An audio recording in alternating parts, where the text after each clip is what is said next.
It's Saturday night in the Valley as high-flying Phoenix Rising welcomes in upstart Tacoma Defiance. Can Danny Leyva kickstart a Defiance attack that has seen 5 different goal scorers, or will Arturo Rodriguez provide the fire off the bench like he did last week? Phoenix and Tacoma is next.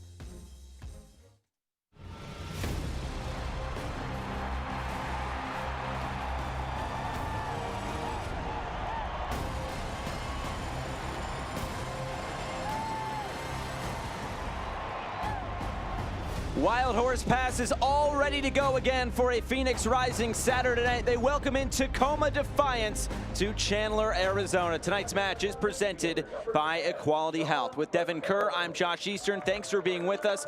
Both teams coming off dropped points a week ago. Tacoma, their first loss. For Phoenix, their first draw. But it's still Phoenix at the top of this Pacific Division. Tacoma in 4th. But Tacoma losing for the first time against Las Vegas last week. They lost 2-0 on the road, got roughed up a little bit. Those growing pains, though, Josh, became pretty apparent in that Sunday, May 16th fixture against Orange County, where they struggled. And that was the injury to Adam John that set him out. But this topsy-turvy game funneled over. You change personnel, you change formation. It's very different to recover from an opening goal. That's exactly what went on for Wade Weber and Tacoma Defiance. There's a bigger picture here. And the fact that once again, you're going to see 6 changes in the lineup. They're going to have to start strong against one of the hottest teams in the entire USL Championship. And tonight's player to watch presented by Pacific Office Automation, Joey Calistri. You think for Joey Calistri, right? It's the game-winning goal. It's the game-tying goal. This isn't something new. August 3rd, 2019, Joey Calistri gets the game winner that keeps the 20-game win streak alive. That was number 12. September 28th, 2019, the game-tying goal against New Mexico United. They ended the 20-game win streak just a week prior to Fresno. This was the draw that gave them the Western Conference Championship regular season. And then last week at the death, Joey Calistri steps up once again. Is he a 6? Is he an outside back? I'll tell you what he is. He's a competitor that deserves an opportunity, and he's been fantastic. And tonight's starting lineups are brought to you by 4 Peaks Brewing. Here it is for Phoenix. 2 changes. Joey Farrell comes onto the back line next to James Musa. Ben Lute, the rotation continues between he and Andre Rawls.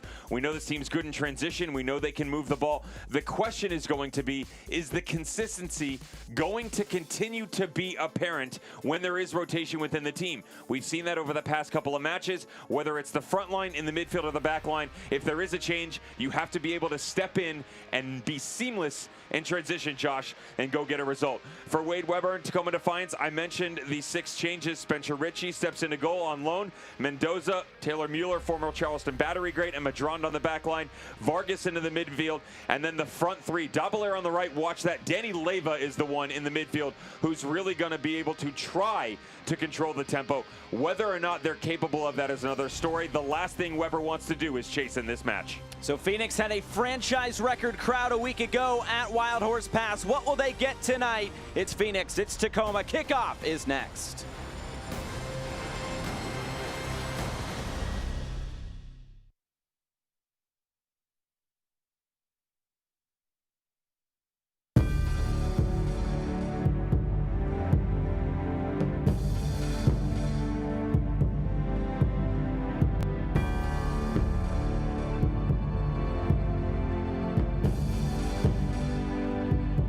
Equality Health is giving doctors more time to be doctors, so they can give you the care you deserve.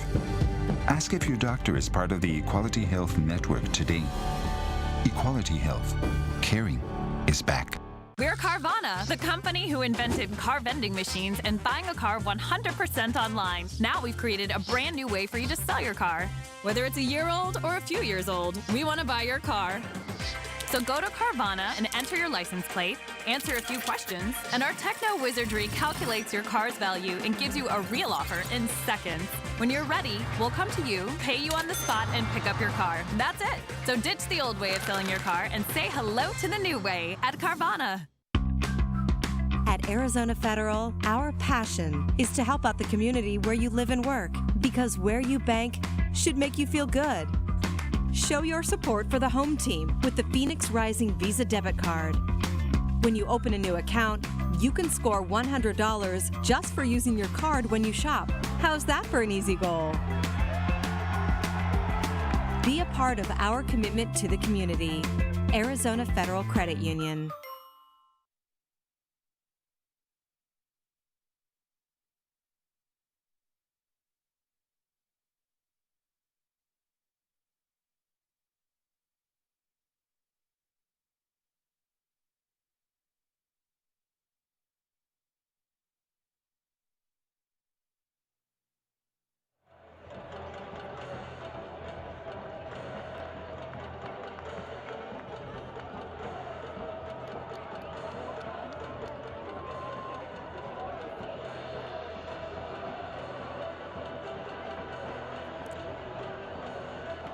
Tonight's Teacher Appreciation Night is presented by Four Peaks Brewing Company. We are just building up to first kick, and a look there at Santi Moar, Player of the Month for April and May. He has scored in 6 straight matches, and he could match Solomon Asante for the club record tonight. Big chance here for Moar. 6 straight in 2021, 7 if you date back to 2020. Streak that actually started against Los Dos. He can tie it, make it 8. Haji Berry set the mark in 2018. Another notch in the belt for Phoenix Rising as Santi Moar can put one in the back of the net. We are just about set to go. Tonight's referee is Malik Badawi. And here we go, but that is not allowed. Whoops. And back to I'll Phoenix. What a start, Devin Kerr. A little indirect, no problem. John Beccaro says, thank you very much. Already in the plus column for Phoenix Rising. So both teams coming off drop points a week ago. That's why you keep coming back. You never know what you're going to see, right? Phoenix Rising, the dramatic 2-2 draw against San Diego, while Tacoma Defiance, the 2-0 defeat against Las Vegas. There's a bit of a tweak in that second half formationally for Phoenix, and it was Rick Schantz converting that double pivot, and that's without Kevin Lambert in there. He's on national team duty. He started today for Jamaica. The Reggae Boys are out in Japan, but it was a bit of a different look in that second half, and the last 20 minutes was real impressive from Phoenix. One of the great things that you have at your disposal if you're Rick Schantz is gone are the days of 2017 and 2018 where you have one-dimensional players, where if you're holding midfielders and playing well, you have to pull a substitution. That's not the case for Rising right now on the interior, where Jeremy Kelly is playing as your 6. Joey Calistri can drop in there if need be, but he can also play the 8, can push forward into the 10. Aiden Quinn fulfills every single role. And as you go down the list, Josh, you have the luxury of just saying, it's not just, what do I want my 11 to look like? It's, if I make the change here, what does the rest of the game look like as it progresses? Spencer Ritchie out just to punch that away. The cross coming in from Beccaro and retrieved by Ryan Flood.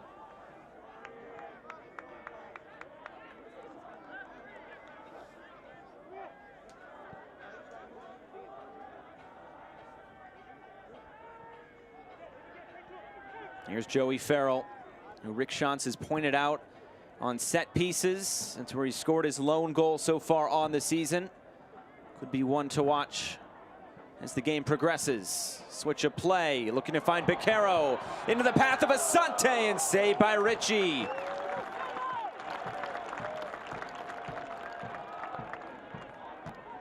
And already early here for Solomon Asante. He's now made the most starts in Phoenix Rising history with 91. And that stereotypical cut in by Santi Moar, finding the extended run on the back post. Well done by Solomon Asante to tuck himself to the inside. Again, this is going to be a very busy back line for the Tacoma Defiance. The key question coming in, Josh, was whether or not they would continue suit with the back 3.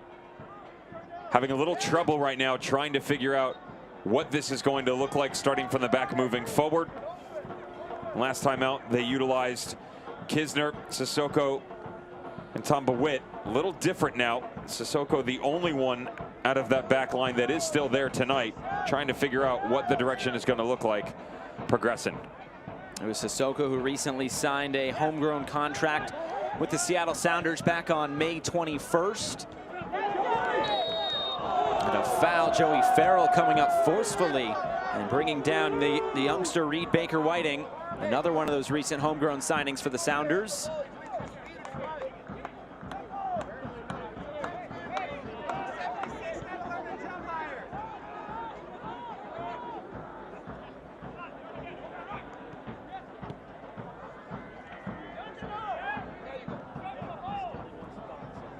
Madranda cutting in field. Double air on the far side. Coming centrally. And an offside, or a foul, pardon me, and we'll go back to Phoenix.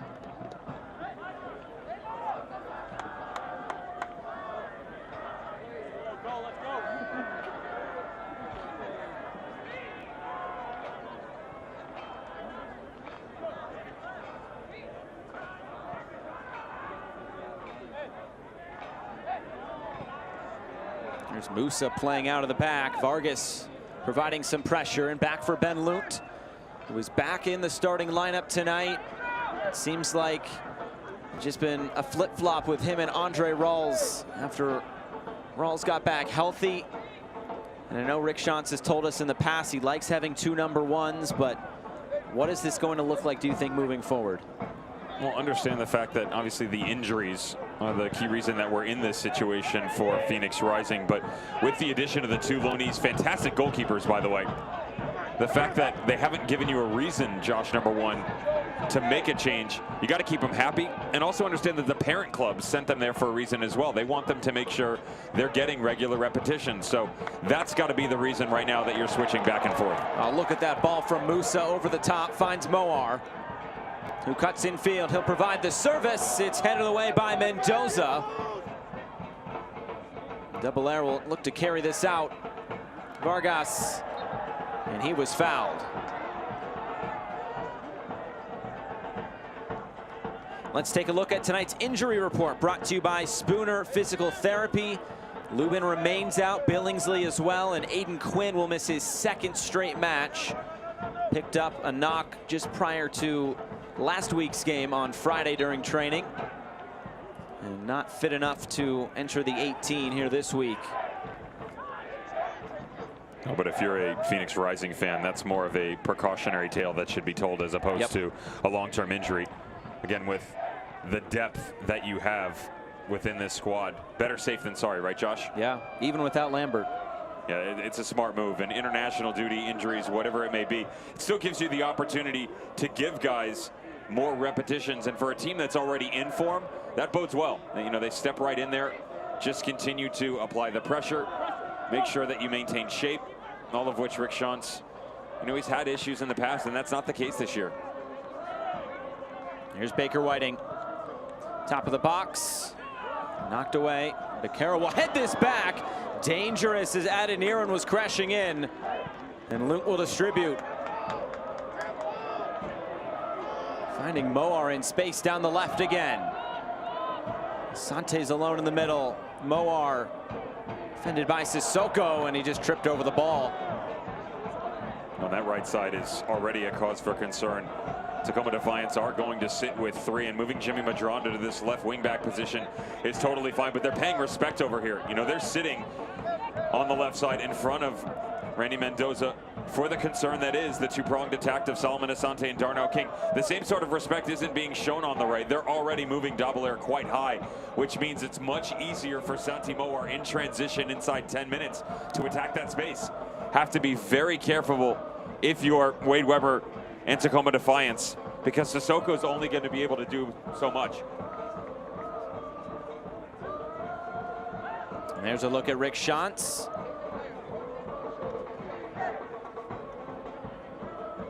He said it coming out of the game against San Diego last week that he knew that they just needed to score that first goal.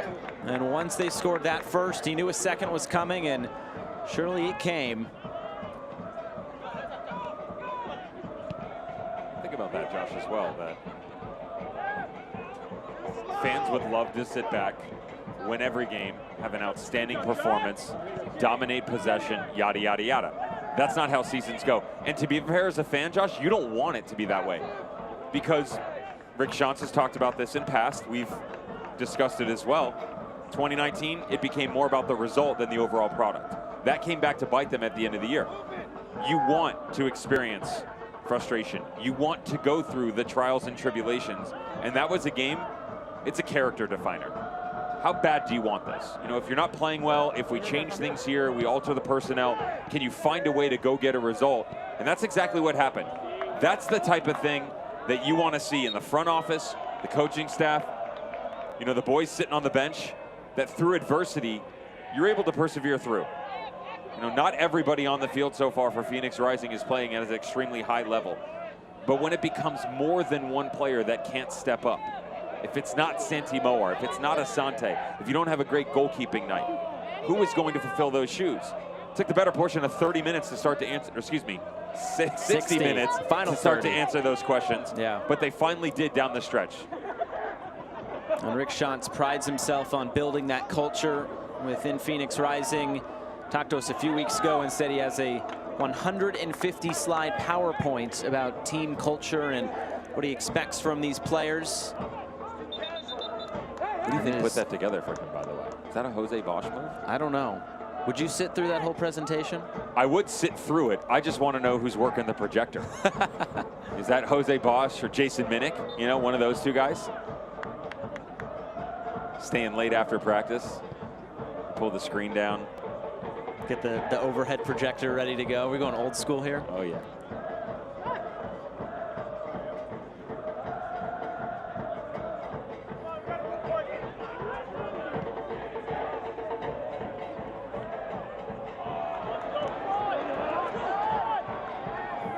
Here comes Flood to the end line, and a first corner kick for Phoenix tonight.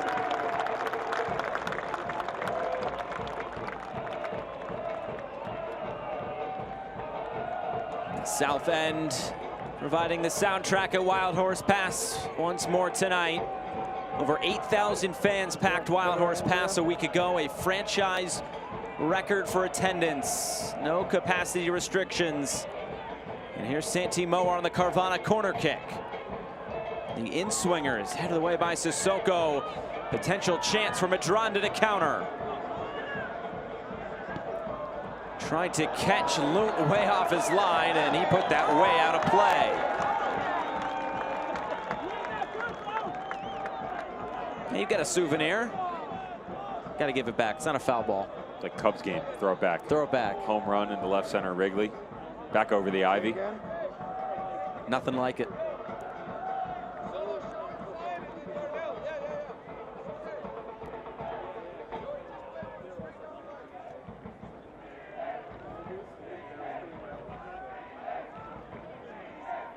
Centrally for Dadashov.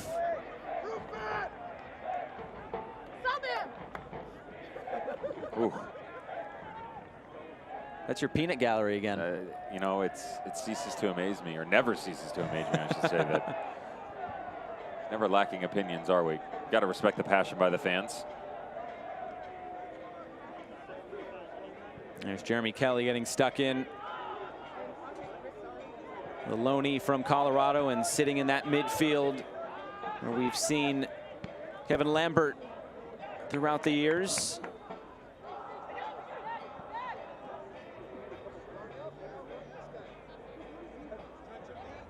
And it looks like John Beccaro has come out to this right side. Played down the line. Darnell King's in a very advanced position. King, a little hesitation, and a goal kick.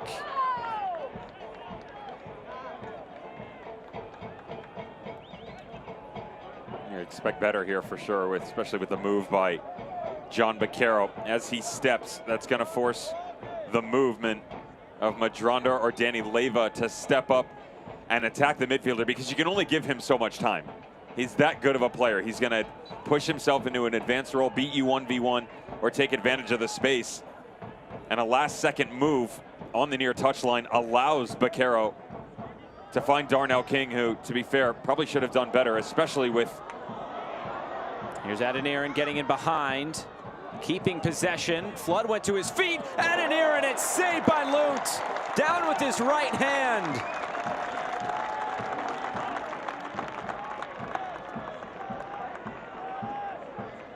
And a quick corner here played by Tacoma. And Madronda will play this in. Get it right back.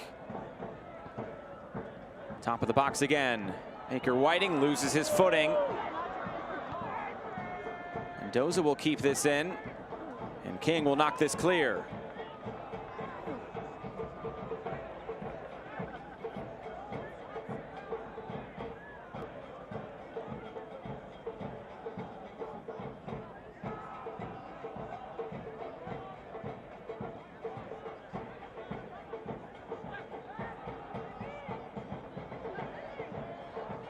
Baker Whiting will pick it up. He looks upfield. Madronda's out to the left. He sends this one in first time. Daubelair got the touch, and now it's cleared. This is going to be an area that Phoenix Rising are going to have to keep an eye on with Reed Baker Whiting because of his willingness to drop down into the midfield. And what it does is opens up space for Samuel Adeniran. Fantastic save, by the way, by Ben Lute. That's why you go get a goalkeeper of that caliber. 2020 USL Championship Goalkeeper of the Year. Was, of course, on loan with Louisville City, but Reed Baker Whiting on this left-hand flank. I already talked about Madronda. Within the two different systems, the 3-back as well as the 4-3-3, Whiting very familiar with this left-hand flank in terms of the territory, but his understanding positionally, how he can play the high roll on the left and attack the space in between Darnell King and Joey Farrell, but also tuck himself inside where he's trying to basically sneak right in behind Jeremy Kelly. He's being smart with it as well because Adeniran is holding serve up top. And Reed Baker Whiting just drifting over that left shoulder. What you will see is although they're going to explore different areas, you won't see a lot of over-rotation. So Vargas will primarily stay on the right, so will Dabalair. Adeniran will float, but Reed Baker Whiting will primarily stay on this left as well. Kitahara in the midfield in the 6. He will sit centrally. So though the formation can change, the philosophy always ever present. And Wade Weber just hoping that 15, 20 minutes to go, they can start to counterpunch here a little bit with Phoenix Rising being on the front foot.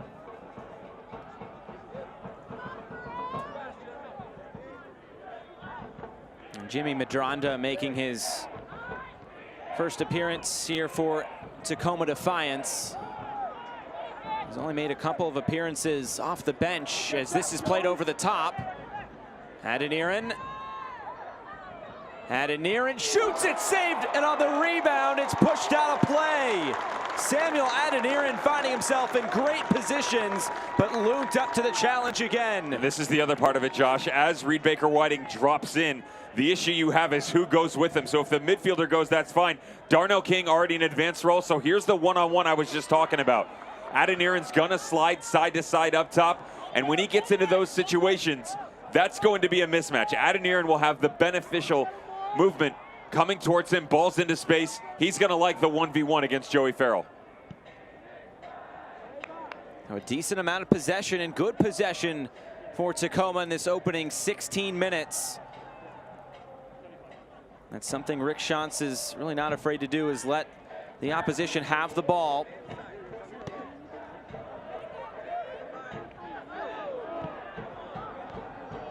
Oh, good first touch. Madronda finds the space, using his pace as well. Now his strength to fight off King. Gets the cross away. Header is saved again by Lute. Double air again, and it's cleared away. Ben Lute standing on his head early for Phoenix. And now quickly back the other way. Moar loses out. Everybody can take a breath for a moment, but Moar stays down.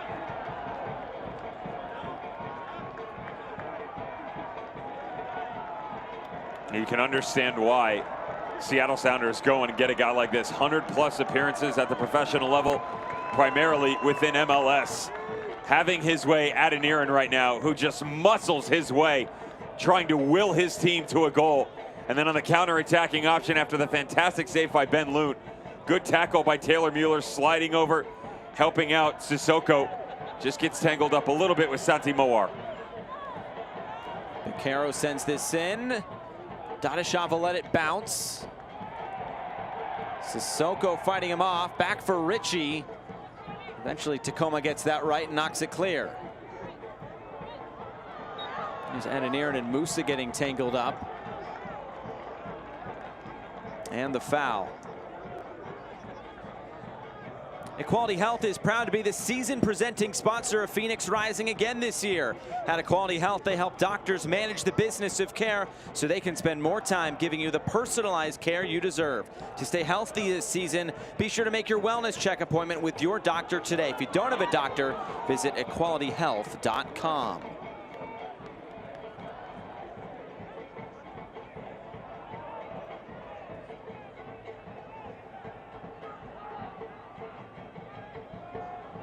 Dabalair finds some space cutting in field.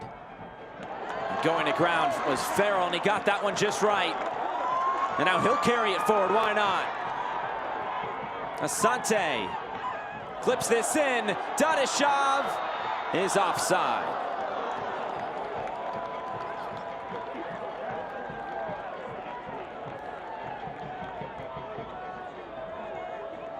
Well done by Joey Farrell. Excellently read on the step by the center back. And Solomon Asante, got to give him credit here. The stutter, a lot of times you'll see him challenge the space over that right shoulder, trying to go 1v2 and take on the world. Instead, he recognizes the fact that he's got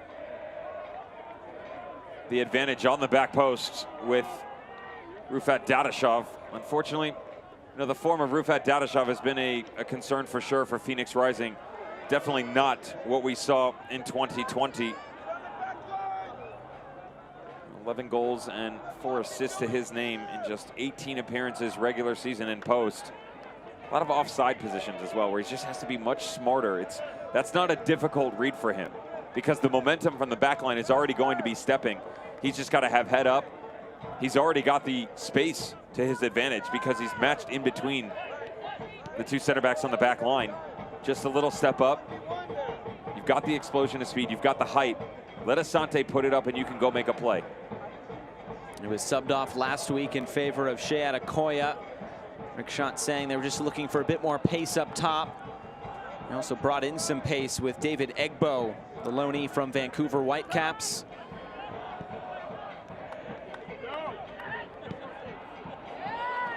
Played wide for Asante. Square ball. A Calistri shot is out of play. Didn't quite get his hips squared towards goal. Finished product there, but you're going to continue to find John Baquero if you're Phoenix Rising. He's feeling pretty good about himself 21 minutes into this match. Playing a different role for sure, the way that the rotation is coming for Rising. James Musa taking some steps into midfield, and with John Baquero dropping off, they're allowing him to facilitate a bit more in a different area. And that's what you want to keep an eye on.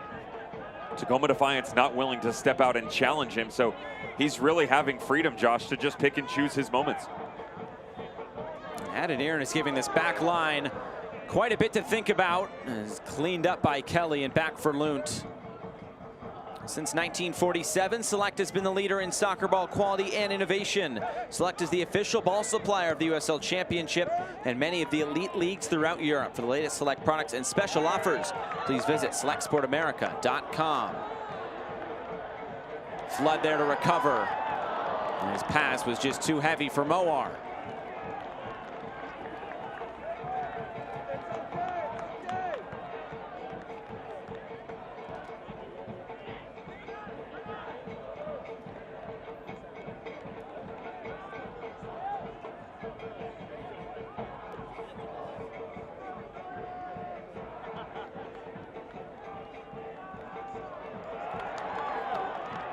Comes centrally. Calistri looks towards goal and fires just wide.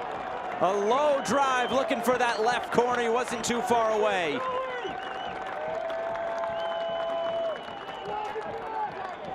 Different strokes for different folks is what this Phoenix Rising attack is turning into as you move forward, because it's not Asante, it's not Moar, it's not Dadashov, but it is the supporting cast. We've seen Darnell King move it into an advanced role. Ball's being played across. Joey Calistri a few times now.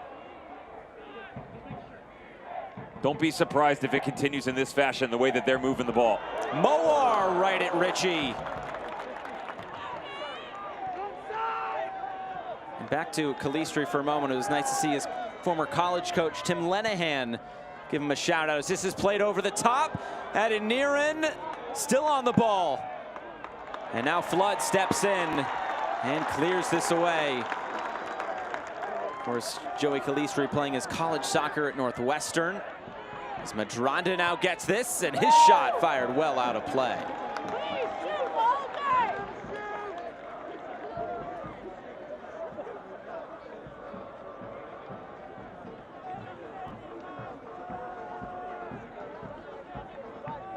The best play on a new Ford is at Sanderson Ford, Arizona's largest Ford dealership.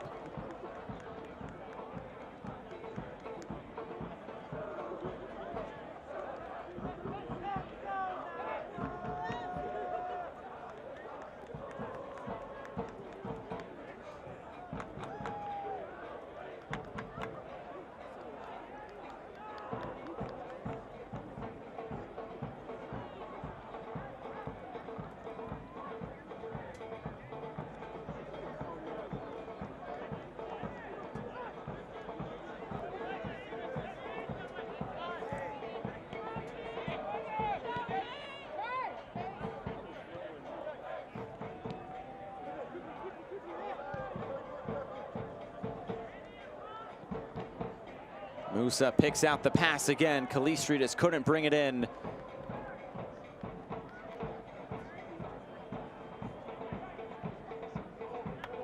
Leyva finds Madronda, who's been bright down this left side. Perfectly weighted pass for Reed Baker-Whiting, slipped in behind. Adeniran couldn't get there as Lunt saves the day again for Phoenix. You get an idea of exactly what Tacoma Defiance are looking to do. Adeniran and movements coming forward. Easy to pick up for sure, but it's more in the sense of the quick fire option. They're willing to sit back and chase side to side for Phoenix Rising. Defensively, Tacoma Defiance need to be more composed because they are allowing so much space to open up for their willingness to sit back. The good news is on the offensive side of the ball, they feel comfortable. You know, they're picking their moments, especially in the mismatch that they have on this left-hand side with Jimmy Madronda and Adeniran. Darnell King still willing to push the envelope going forward, and Joey Farrell being left exposed right now.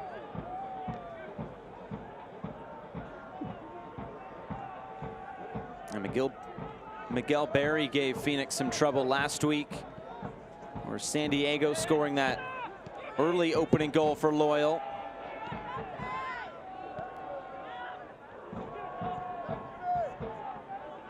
Oh yeah, that's awesome.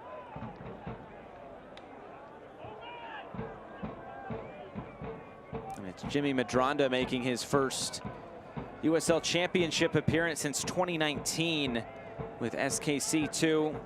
Time with OKC Energy as well, back in 2014.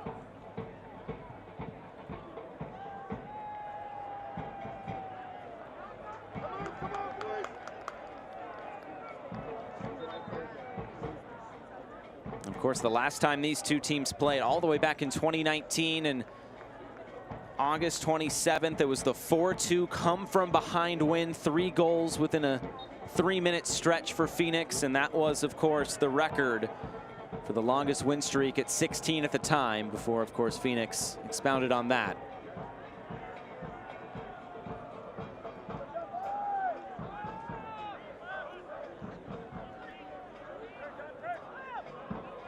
Phoenix has won the last 8 matches in this series. Tacoma has won just 3 of the 13 matchups between these two sides. Still quite a few more coming in this year. As Moar is down, it looks like he was fouled.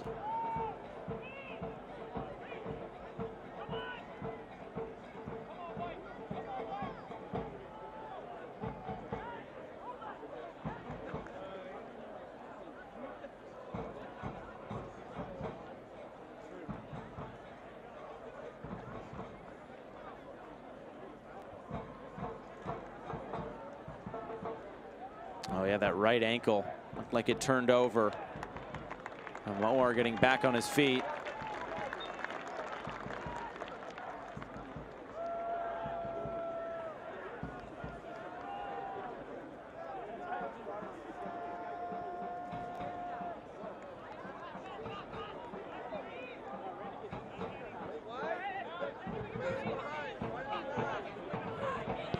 Here's King. Knocked this ahead. Sissoko climbing the back of Dadashov. Trying to find the space on the far side. It's put out of play. Don't forget, if you can't make it to the game, you can watch Phoenix Rising Soccer live on CW61 Arizona and channel 1006, or stream it live on the ABC 15 app on Roku and other streaming platforms. CW61 Arizona, your home for Phoenix Rising. Thanks for joining us if you are on CW61 tonight. And of course, you can tune in next week as Phoenix will be on the road at San Diego. Another matchup between maybe their newest rival in the USL Championships Pacific Division.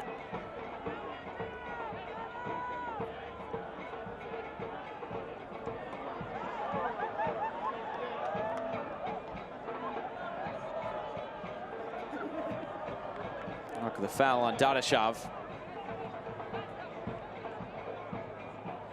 You grew up a Seattle boy, didn't you? Sure did. Does this hit home? Feeling good about an opportunity to call Tacoma Defiance? Absolutely. As we get to a hydration break, but I was a little bummed to see Alec Diaz, my fellow high school alum. Went to your high school? Went to my high school. A few years younger than me, but just a few. Just a few. not too many, I will say that. So about 30 minutes gone, and Phoenix Tacoma locked at 0-0, and a lot of that reason is because of Ben Lunt. He has come up with some big saves, and Samuel Adeniran has been causing trouble for this back line.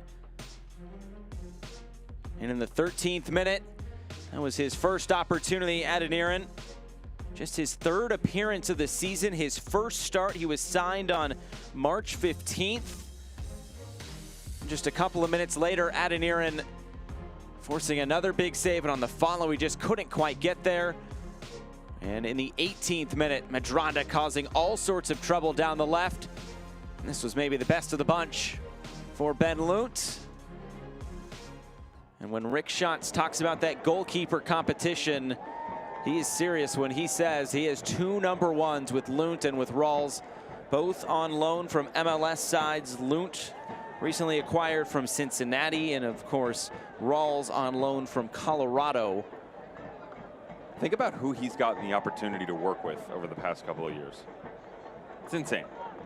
Carl Wazinski, Zach Lubin, Andre Rawls, Ben Lunt. Remember the kid who's ripping it up in USL League One, Dallas J, of course, with Greenville Triumph. Shout out. Back-to-back goalkeeper of the year. Not bad. That's not bad company.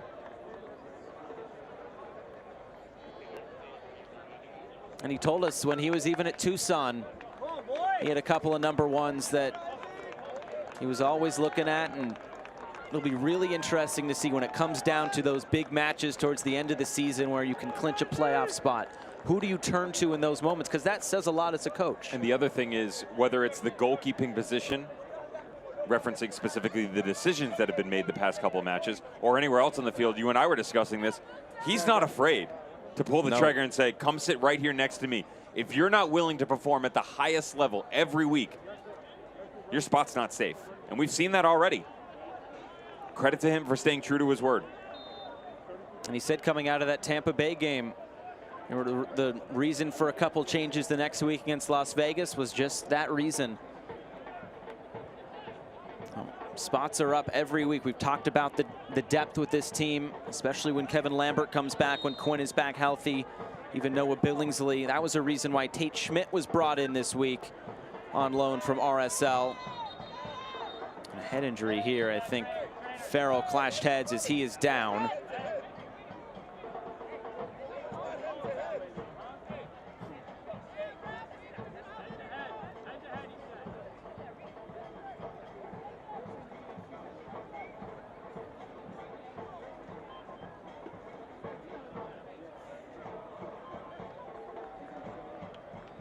Training staff quick out to attend to Joey Farrell.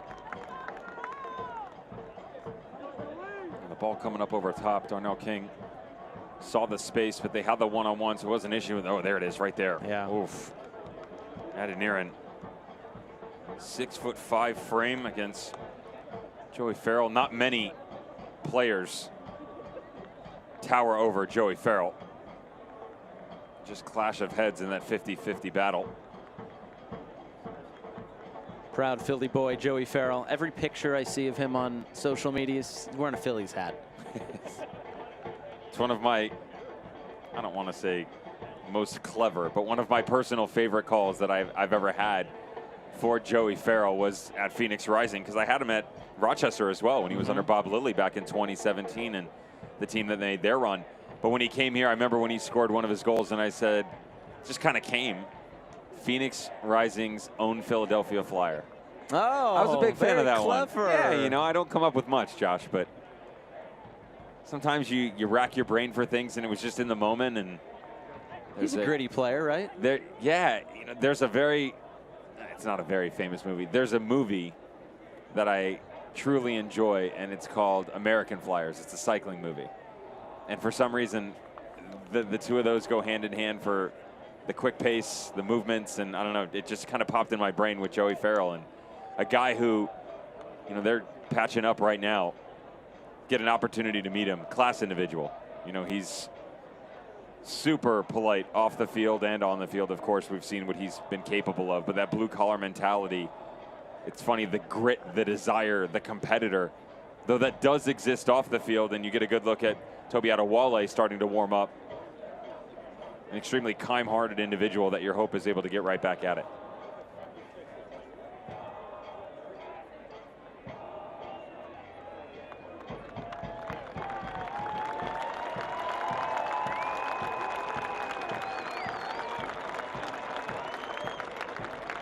So Farrell will be sporting a headband, it looks like, for the rest of this one. I'm sure he wants to carry on. A little blood on the jersey, it looked like, so he'll have to get a new top.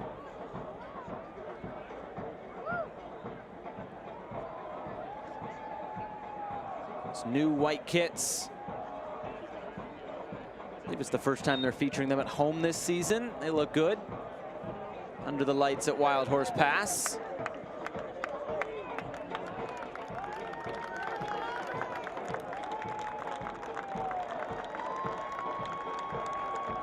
Flood using his body to win the ball back as Farrell comes back on. This will be a foul and a free kick to Phoenix. Kitahara committing that infraction.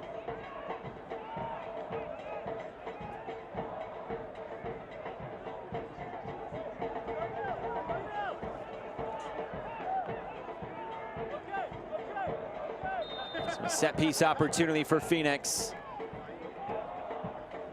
Flood and Beccaro stand over this.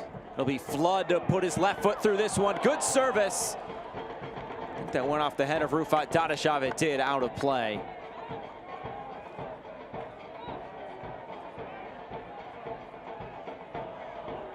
The USL is committed to supporting the LGBTQ+ community through the Forever Proud project. The USL will strive to create safe and welcoming environments for all fans, players, employees, and partners. Learn more at uslsoccer.com/forever-proud. I can agree that they're the only players without helmets that get knocked in the head and keep playing. Because football players, like, that's the name of the game.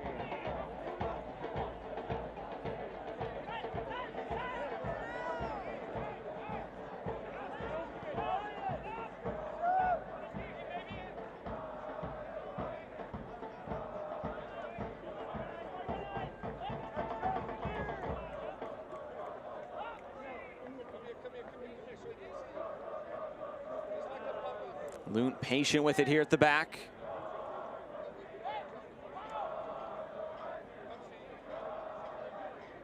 We've already seen the distribution tonight from James Musa. We've seen it throughout the season as a weapon for this Phoenix Rising side. Here's Moar taken off the ball. Good challenge by Sissoko. And now space afforded to Double Air down the side. And he'll win a corner kick for Tacoma.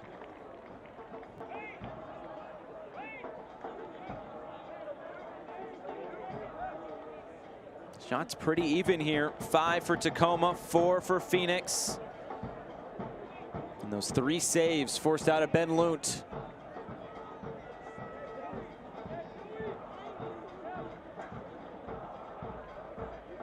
Colombian Madronda will swing this in. Good service. Adeniran taken off the ball by King. Madronda on the volley will send this towards goal. He's bringing the flair tonight. Jimmy Madronda.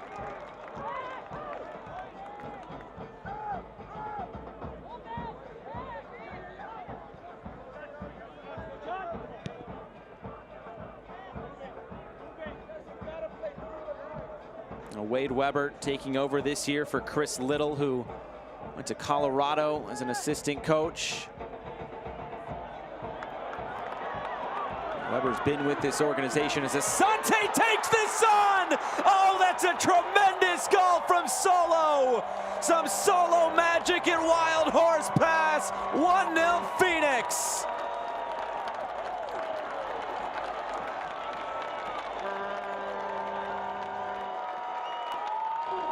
The issue as we approach the 40th minute was the fact that neither Dadashov, Moar, or Asante, not only, Josh, had they not gotten any opportunities, they flat out just hadn't touched the ball enough.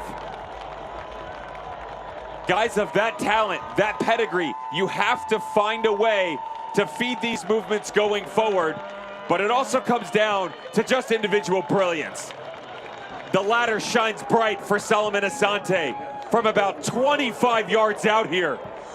The Ghanaian picks his head up.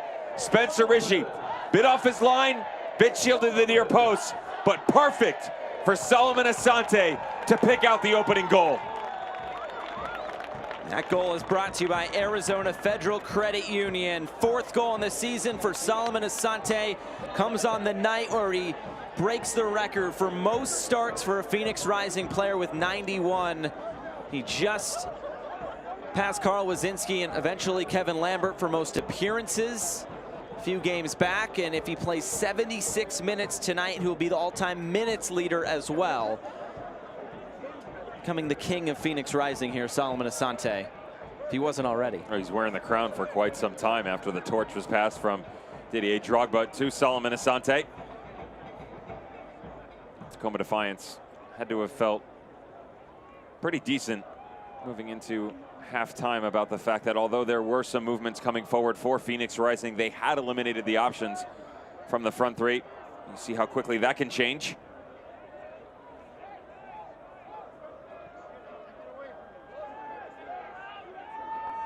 So how does Tacoma respond? They've had some great chances through Samuel Adeniran up top.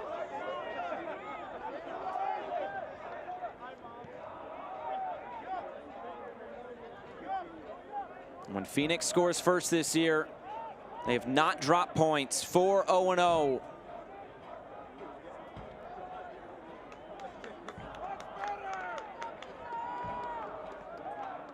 That's a spark, by the way, that can be very concerning for a Tacoma Defiance team, that no matter how well you defend against that front three, it's those finite movements that make them so good, Josh. And just before halftime, that can do one of two things. That can be a stern talking to of, listen, it doesn't matter if you defend well for 40 minutes. It's that final 5 that we have to close things up on. It can also make their heads drop, and especially with a young group from Tacoma Defiance. Guys like Kitahara, 18 years old. Danny Leyva, 18. Reed Baker-Whiting, the homegrown this year out of the Seattle Sounders Academy, just 16 years of age. Can bust your confidence up real quick. Wade Weber's going to have his work cut out for him in that halftime talk. I'll get it. You on it, ball boy? I was quite the ball boy. Were you now? Ready for this? I actually have professional appearances as a ball boy dating back to MLS in the Miami Fusion days. Whoa. Don't mind if I do. Of course, one of my favorite players now in the front office in the USL Championship. I'll give you a hint. ACC school. Jay Heaps. Oh, man, I couldn't even get any further. You didn't need another hint, did you? On it. I was going to say dual sport athlete. Yeah, played under Coach K. Oh, love that guy. The claim to fame. The only guy that could play 90 minutes, score a banger, and then go dunk on you. It's a pretty good resume right there. Loved him.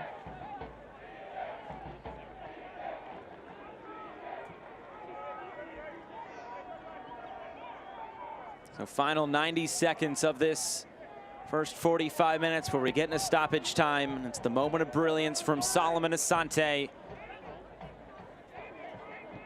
Tacoma gave him just that little bit of space at the top of the 18, and Asante made them pay. And here comes Phoenix again.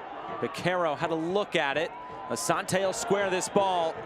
Kalistri was making the run. Dadashov had it taken away. Beccaro trying to win this back, and Sissoko uses his strength to win it for Tacoma. It's really interesting in the midfield the way that Tacoma Defiance, they're willing to let Reed Baker-Whiting, as I mentioned, just kind of float around. At the same point in time, Vargas on the other side doesn't have the same luxury. You know, he's paired next to Danny Leyva in front of Kitahara. The problem is he's not playing a very advanced role, which is fine, but as he sits, he creates this pocket of space that if you watch, Jeremy Kelly's basically marked up defensively, almost marked out of the game at times, and that's okay for Phoenix Rising because John Baccaro and Joey Calistri just moving left and right. James Musa as well. It creates an easy outlet pass for the back line of Phoenix Rising. Looking to switch the play. Abelair was cutting in field. Kitahara just put this out.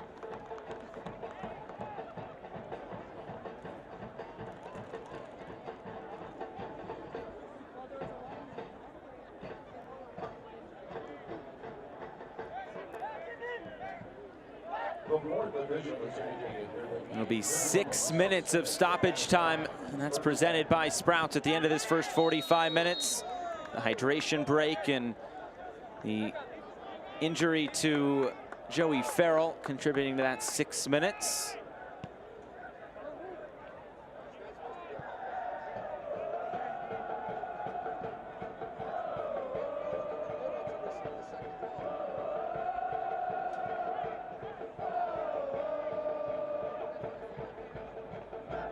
This Tacoma side off to a solid start here in 2021. 2-1-1 coming into tonight. They didn't lose their first game until last week against Las Vegas. This comes off of a 2020 where they were 4-10-2, but they gave Sacramento and Reno all they could handle a year ago. And they come into this year and they're kind of picking up right where they left off with giving some of these teams some trouble early on, beating Orange County 1-0. There's a foul as Leyva goes down. You feel like Wade Weber has this team going in the right direction. Yeah, they've done well for themselves for sure, and we kind of talked about it coming into the match, Josh. The biggest issue you run into is, can you maintain the consistency of performances whether you change formation? Because that philosophy is always going to stay the same, but the personnel as well. The age gap is a big thing too. It's easy to look at someone that's extremely talented, like a Reed Baker Whiting, homegrown, 16 years of age, but on the road at Phoenix Rising, that's a tall ask, right? And then when you change 6 players in a lineup, you get someone like, although a great goalkeeper, Spencer Ritchie, doesn't spend time with this team ever. He's directing the back line moving forward. Taylor Mueller, who wasn't even in the 18 last time out, comes off to help out.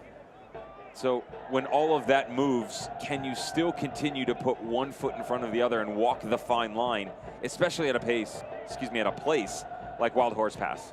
Not an easy ask. And going on the road anywhere in the USL Championship is difficult enough, yet alone to one of the most difficult places in terms of the supporters group that you have to manage. Big ask for these young men on the road.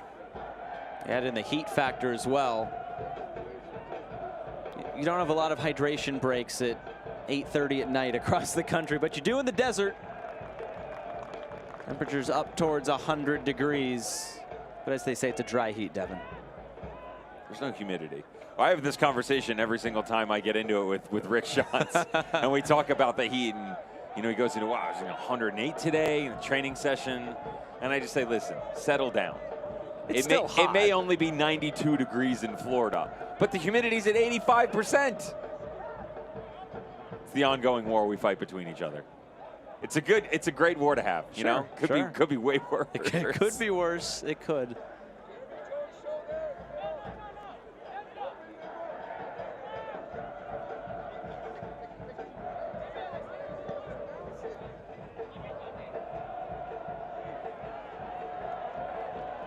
Flood.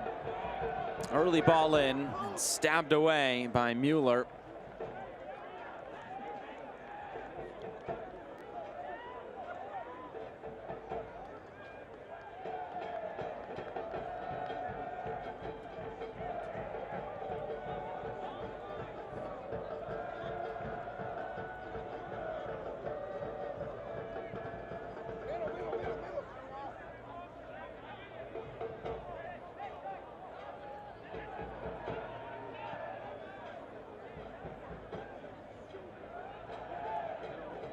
There's that pocket I was talking about. Kelly patient, trying to play through the middle for Calistri. A run through for Spencer Ritchie.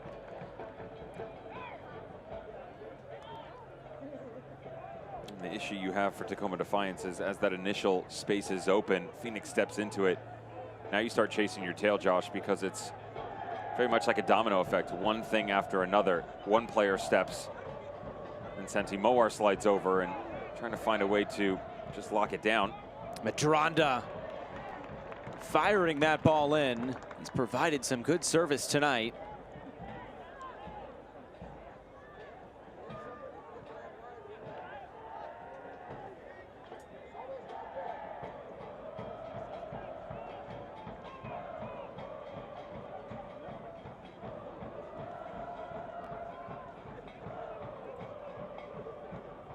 Into the final minute of 6 minutes of stoppage time in this first half.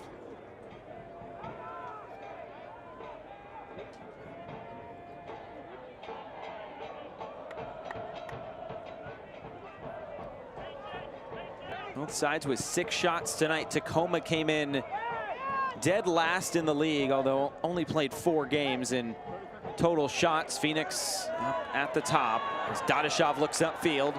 Kalistri making the run down the right, rolls this across and just put out a play. Kitahara wasn't taking any chances. Corner kick Phoenix. Most likely the last move of this first half. It's Moar who's standing over these corner kicks. We've seen Asante in past weeks.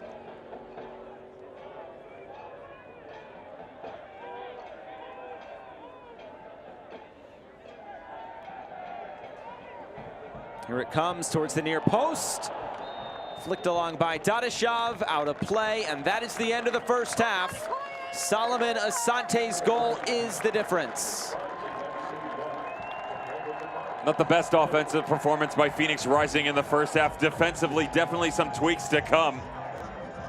But Solomon Asante changed everything in the 40th minute, and whether or not they can get the front 3 going in the second half is definitely going to be a question mark heading into halftime for Wade Weber. He's just looking for balance.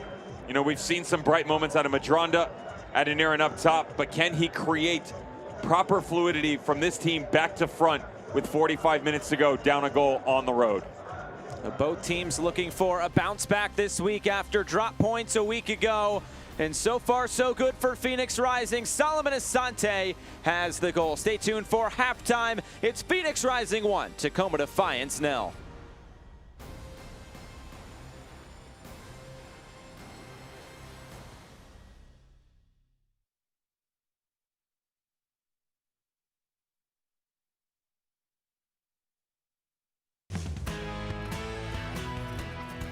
Welcome to the Phoenix Rising halftime show. I'm Craig Fouey, sitting alongside head coach Rick Schantz. I'm going to get right to it. Let's talk stoppage time, because that match against San Diego was crazy in the extra time. Going into it, we felt that we had played really well in the second half, and the guys had really adjusted. We gave up the second goal, and I think the coaches were smart. The assistant coaches kept telling the fourth official every time there was a player down, they were asking for more extra time at the end, and it turned out to be just enough. But if we had maybe another minute, we probably could have won that game 3-2, because the emotion, the momentum, everything was just going our way. And you know, I love this team. They never give up. They fight to the very end. You know, they don't want to lose in front of their fans. Well, you had a record crowd on hand, right? Over 8,000 fans packed into this stadium, and it was awesome. But what happened? What was the switch that flipped there at the end to get you guys just so aggressive? In the second half, we were doing really well. Yeah. We made a couple of adjustments, but I think the subs, when they came in with such energy and such intensity. That is such a credit. Arturo Rodriguez was fantastic. Shea Adekoye was fantastic. He came in for Rufat, gave us a little more speed. Then Prince Sadie as well, and it doesn't hurt when you've got Santi, who just continues to score every game. So I told him again, I was thinking about subbing him out to put another guy out there, and he just said to me after the game, "Coach, don't take me out." Well, you got the league's leading scorer out there, right? Don't take him out. You even had Rawls. What was the decision to get under Rawls down there, because he almost scored a goal in this? Right. It's pretty traditional that when you're dire need of a goal and you get a corner kick that the goalkeeper runs all the way up. I was yelling at them, no, but then he got a chance and he almost scored. It was pretty cool. He did. I mean, it was an exciting finish to that, and obviously a 2-2 draw. Probably not the win that you wanted, but you salvage that draw. Yeah, it's. I mean, it's a point that may be very valuable at the end of the year, and the fact that not only did we get a point, but we stopped San Diego from getting 3. And you'd like to do a little bit better at home and get 6 points out of these 2 games, but now we know we've got our work cut out for us when we go to San Diego. You're watching the Phoenix Rising halftime show. When we come back, we'll talk more about that exciting finish against San Diego Loyal. At Arizona Federal, our passion is to help out the community where you live and work, because where you bank should make you feel good. Show your support for the home team with the Phoenix Rising Visa debit card. When you open a new account, you can score $100 just for using your card when you shop. How's that for an easy goal?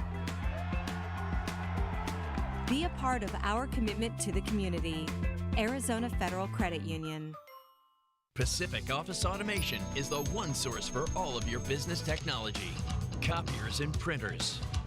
Managed IT and cloud services. Unified communications and telephones. Security systems and cameras. Complete conference room packages. You need to partner with a total office solutions provider that gets it. Pacific Office Automation. Problem solved.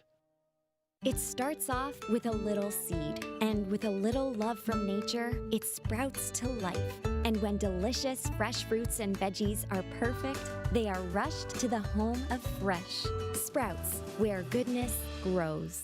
Here at Four Peaks, we have a different definition of style. Beers brewed against all odds. We can't be everything to everyone, but we can make the best beer we know how. That's our style. Four Peaks Brewing Company, always in style.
Yellow's there again. Second header.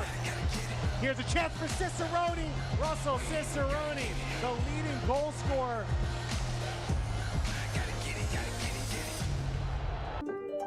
The unknown is not empty. It's a storm that crashes and consumes, replacing thought with worry. But one thing can calm uncertainty: an answer. Uncovered through exploration, teamwork, and innovation. An answer that leads to even more answers. Mayo Clinic. You know where to go.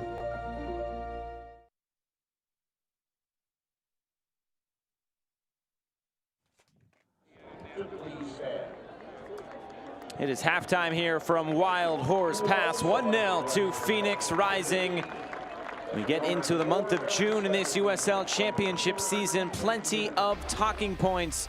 USL Championship news and notes. A new USLW League pre-professional pathway for women to launch in May of 2022. Go to USLWleague.com for more info.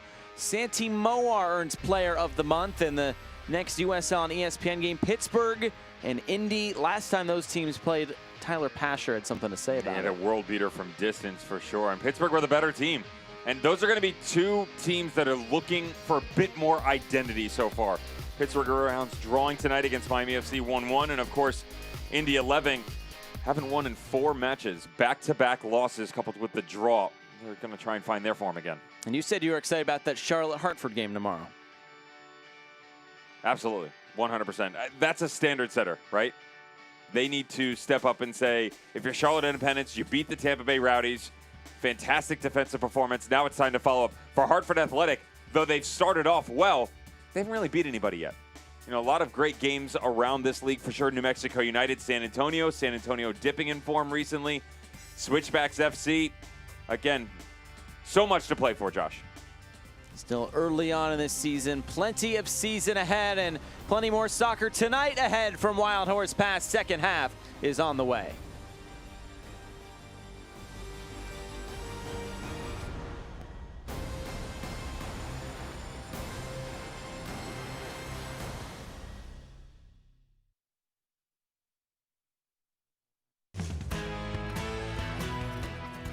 Welcome to the Phoenix Rising halftime show. I'm Craig Fouey, sitting alongside head coach Rick Shantz. I'm going to get right to it. Let's talk stoppage time, because that match against San Diego was crazy in the extra time. Going into it, we felt that we had played really well in the second half, and the guys had really adjusted. We gave up the second goal, and I think the coaches were smart. The assistant coaches kept telling the fourth official every time there was a player down, they were asking for more extra time at the end, and it turned out to be just enough. But if we had maybe another minute, we probably could have won that game 3-2, because the emotion, the momentum, everything was just going our way. And you know, I love this team. They never give up. They fight to the very end. You know, they don't want to lose in front of their fans. Well, you had a record crowd on hand, right? Over 8,000 fans packed into this stadium, and it was awesome. But what happened? What was the switch that flipped there at the end to get you guys just so aggressive? In the second half, we were doing really well. We made a couple of adjustments, but I think the subs, when they came in with such energy and such intensity. That is such a credit. Arturo Rodriguez was fantastic. Shea Adekoye was fantastic. He came in for Rufat, gave us a little more speed. Then Prince Sadie as well, and it doesn't hurt when you've got Santi, who just continues to score every game. So I told him again, I was thinking about subbing him out to put another guy out there, and he just said to me after the game, "Coach, don't take me out." Well, you got the league's leading scorer out there, right? Don't take him out. Even Ed Rawls, what was the decision to get under Rawls down there? Because he almost scored a goal in this. Right. It's pretty traditional that when you're dire need of a goal and you get a corner kick that the goalkeeper runs all the way up. I was yelling at them, no, but then he got a chance and he almost scored. It was pretty cool. He did. I mean, it was an exciting finish to that, and obviously a 2-2 draw. Probably not the win that you wanted, but you salvaged that draw. Yeah, it's a point that may be very valuable at the end of the year, and the fact that not only did we get a point, but we stopped San Diego from getting 3, and you'd like to do a little bit better at home and get 6 points out of these 2 games, but now we know we've got our work cut out for us when we go to San Diego. You're watching the Phoenix Rising halftime show. When we come back, we'll talk more about that exciting finish against San Diego Loyal.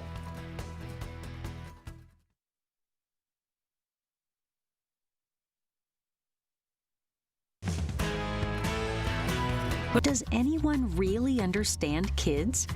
Phoenix Children's does. And as they grow, our pediatricians are with them, and you, every step of the way. Phoenix Children's. Meet our pediatricians. Here at Four Peaks, we have a different definition of style. Beers brewed against all odds. We can't be everything to everyone, but we can make the best beer we know how. That's our style. Four Peaks Brewing Company, always in style.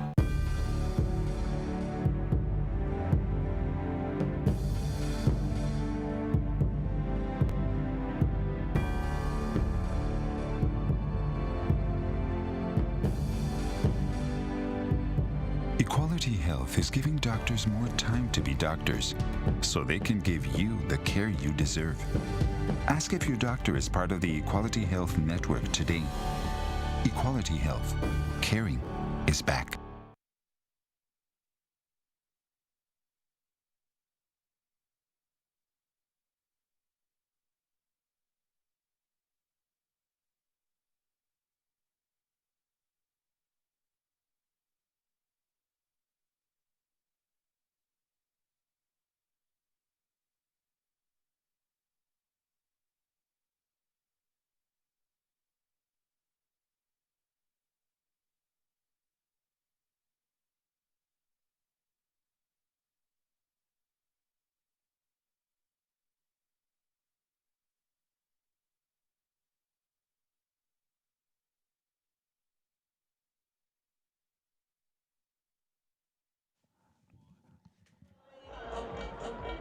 Building up to the second 45 minutes at Wild Horse Pass. Phoenix Rising 1, Tacoma Defiance 0. Let's look back on that first 45 minutes. It took Phoenix a little bit to get going in this game, and Ben Lute came to the rescue a couple of times. It's some fantastic saves where this could have easily ended up in the back of the net. Jimmy Madronda very active on this left-hand side. Utilized him appropriately, recognizing that Phoenix Rising was going to pitch Darnell King high. Isolated in one-on-ones with Joey Farrell. It's the last-ditch pass, though, right? They can't find Adeniran in those movements. They couldn't find Dobbelair. Could they get a late trailing run out of Danny Leva or Vargas? The answer was no. And when you have an attack, Josh, that's struggling, specifically your front three, Santi Moar, Dadashov, and Solomon Asante, when there's not enough distribution, sometimes you're just going to have to find that individual bright moment. Solomon Asante in games past has struggled for those. That's not the case tonight. Gets one glorious opportunity, takes advantage of it. And a look at the halftime stats. Tacoma came in dead last in shots, but they're going right up against Phoenix Rising, 7-6 in terms of shots tonight. Think about the fact for Phoenix that in all the games we've seen so far this year, 15, 20, 30, 40-plus shots on goal, but a lot of them are kind of just like, half efforts. That's not the case tonight. When they have gone forward, they have tested Spencer Ritchie. If you're not going to get a lot of opportunities that are point blank, that's fine. You just have to make the most of them. Solomon Asante has done that so far. And it was interesting talking with Rick Schantz this week about the amount of shots they've had this year. And I said, do you watch the NBA? He said, okay. And I said, what about the Houston Rockets? And just putting up a bunch of threes, getting shots on target. And that's kind of what Phoenix is, but he didn't quite say the Houston Rockets. He said more of Jerry Tarkanian running Rebels from the 90s, or Nolan Richardson's 40 Minutes of Hell from Arkansas. Just keeping that pressure on and maximizing those opportunities. Rick had to take it back to his time in Portland. I respect that. Old school guy. Big Tark fan over here. And a halftime substitution will be Arturo Rodriguez coming on, fresh off his USL Championship Team of the Week, replacing John Beccaro.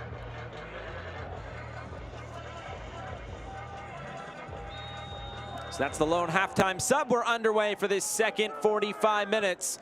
And Phoenix holding the 1-0 advantage over Tacoma Defiance tonight. And Santi Moar, of course, still looking for that goal. He scored in 6 straight games.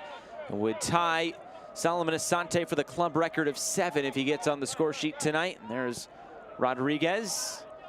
Came on last week and was brilliant, providing both assists on the goals. And a well-deserved spot on Team of the Week. You wonder what that conversation was like at halftime because of the fact that there wasn't enough distribution coming to this front line, Josh.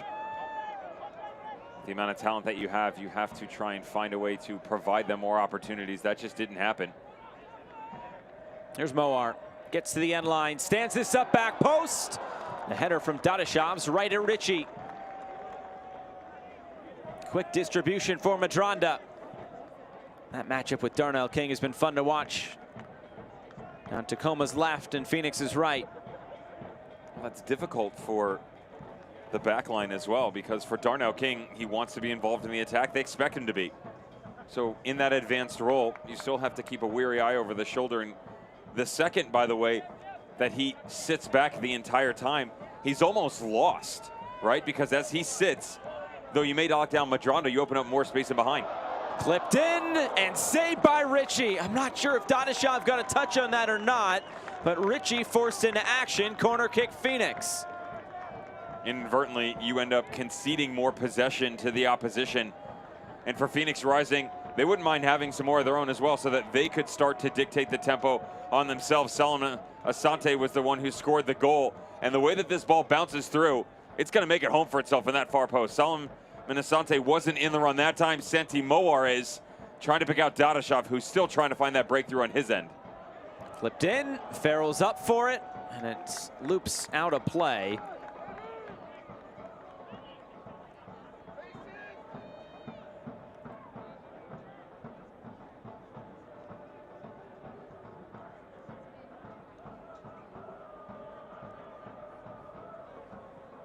Tacoma will look to just play out of the back, but they concede possession right away. Ryan Flood.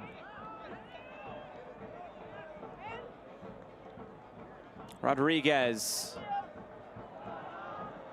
just left behind him. And a big challenge coming in from Calistri and right to the pocket. A yellow card issued by Malik Badawi. Joey Calistri beside himself here. He feels like he got the ball and didn't have enough contact. But what you want to keep an eye on is the actual intent with the boots, because it doesn't matter if you get a touch. Watch the studs up the entire way, the follow through as well. Don't mind the old school tackle by Joey Calistri. I'm all for it. Problem is, in this day and age, rule book doesn't let you get away with things like that anymore. Trust me, I've tried. Wouldn't put it past you. No.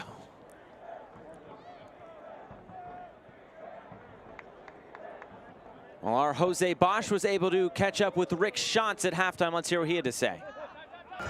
When we lose the ball, they've got quite a few guys high. They're leaving Medranda high out wide. It's the biggest problem is not how we stop them in transition. It's making sure that we don't get too expanded when we have the ball.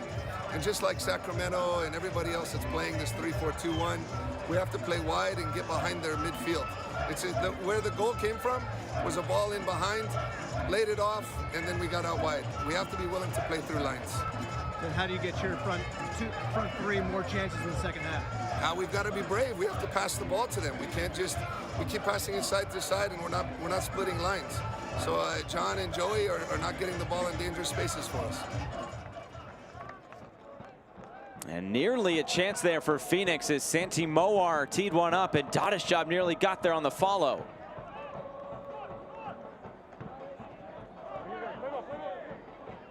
Double air. Tumbling to the ground. Now Phoenix look to come back the other way. Slowed down for Santi Moar. Running at Sissoko, cutting in field and switching the play. Asante, Dadashov! Offside flag is up.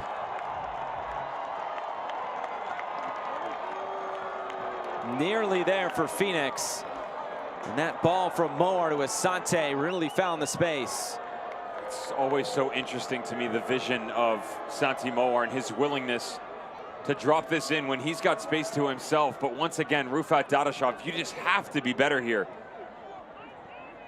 There's plenty of opportunity for him to step in, still have the space, bend the run, and get on the end of this. I will say you have to give credit to Taylor Mueller, who recognizes where the threat is coming from, takes that last-minute step on the center back spot to push him into an offside position. It's got to be scary as a center back, because if you don't get that right, then it goes drastically wrong. Yeah.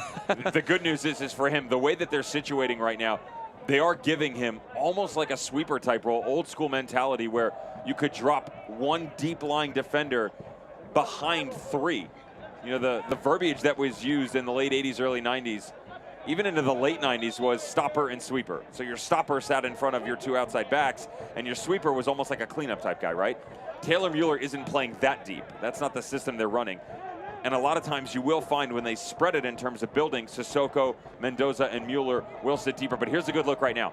As they start their movement coming forward, Mueller will always sit just a couple steps behind, so he has the freedom to push forward. That's why Dadashov gets cut in an offside position. That last-minute recognition by the center back. It was Adeniran committing the foul back the other way for Tacoma.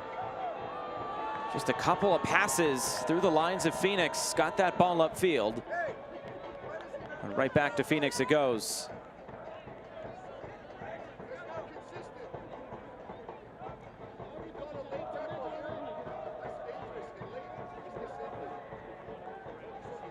Rick Schantz in conversation with the fourth official about that last foul.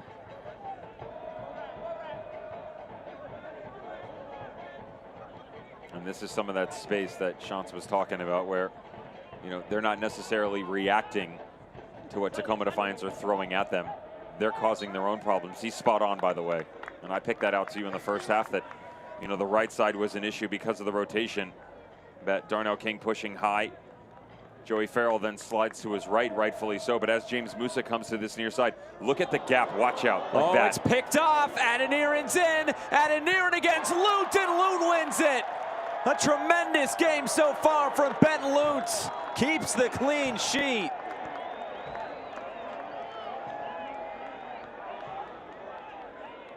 Tacoma still on the prowl for that equalizer. Cross comes in, back post. Headed away by Flood. Taken in by Kitahara.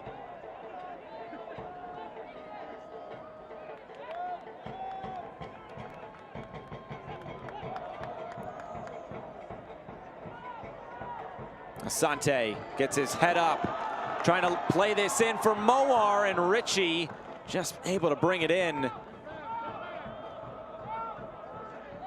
First USL appearance since 2018 for Spencer Ritchie. That was with FC Cincinnati. He spent some time with Cincinnati in their first 2 seasons in MLS before he came back home to Seattle, play for his hometown club this season.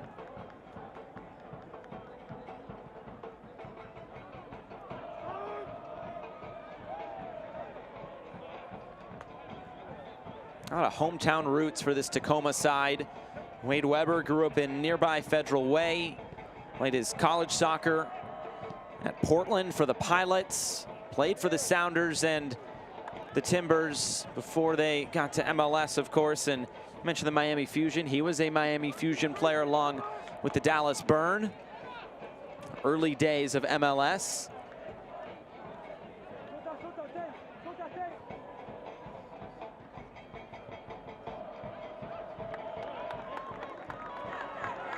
Asante up for Dadashov. And here's Rodriguez.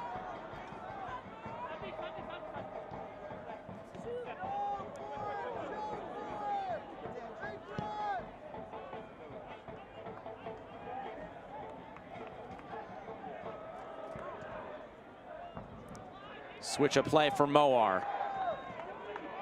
Santi Moar. Rodriguez. Moar cutting all the way in field. Look at all those jerseys back behind the ball. Deflected in! Asante again! Have a hit solo! It's a brace for the captain!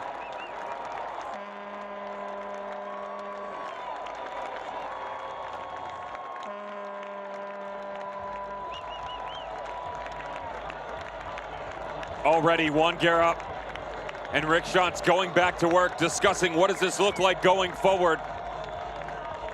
But when you've got a guy like Solomon Asante not really receiving a lot of distribution on a night like tonight, he just finds ways to will his team to victory, deflection or not. He's got this picked out the entire way. Ritchie has this guess, by the way. This is coming back across his body. Ritchie coming to the right shoulder. Instead, this three-prong attack turns into a little misdirect, going 2 different directions with one common goal. A goal. Yeah, there you go. And that goal is brought to you by Arizona Federal Credit Union. Solomon Asante back on the score sheet in this second half after his first half goal got Phoenix started.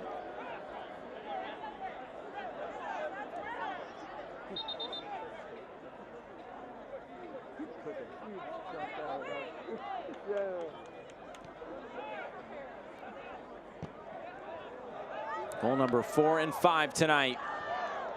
Rodriguez just taken off the ball. Good challenge by Santi Moar. Trying to play that ball into space. This will run through for Lunt. If you're Tacoma, how do you feel after that, giving up 2 absolute rockets from Asante? You might say you feel a bit hard done, but the space that he was afforded was plentiful. It's one thing to give him that luxury 40 yards from goal. It's another thing, another great turnover by Tacoma. Slipped in behind, Adeniran right at Lunt. And he slaps the turf in disgust. Lunt has denied Adeniran, I think that's 4 or 5 times. It doesn't matter how good they are when this ball gets turned over and the pressure they apply. And whether or not Phoenix Rising is gifting you opportunities, you still got to finish, Josh. Plain and simple. They've had way too many in the final third to not have at least 1 goal for themselves. You go back to the other side of the ball with Solomon Asante. Just like he picks and chooses his moments, you got to do the same thing defensively. This guy as well. Mowar, Dadashov, and out of play. And this final half hour might be devoted to getting Santi Mowar that 7th goal in 7 games. He told Rick Schantz he did not want to get taken out a week ago. He made it pay off. It's a Carvana corner kick, and Mowar will take.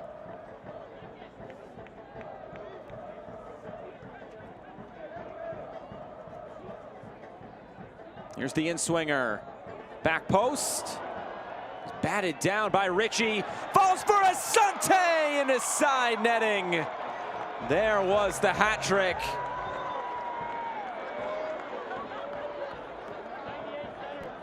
He knows it might have been better in these situations, but Solomon Asante coming into halftime, I looked right at you. We wanted to ask Rick Schantz, how do you get these guys more opportunities in the final third? Doesn't hurt when Spencer Ritchie just coughs this thing up to allow Jeremy Kelly to just usher this to the far post. Solomon Asante knows this should have easily come on frame. A sub coming on. Samuel Adeniran will make way for Alfonso Campos Chavez. One of those bright young stars in the Sounders system, recently signing a homegrown contract in the past couple years. And it's time for Sonic Happy Hour, brought to you by Sonic. If a rising player scores during the 60th minute, one lucky fan won a $500 Sonic gift card. For more info, visit phxrisingfc.com/Sonic.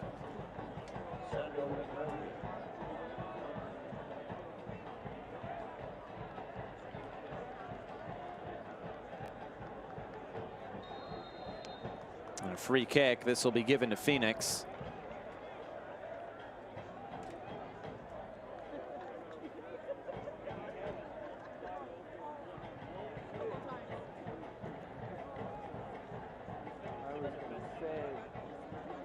Wade Weber trying to get this team back on track here.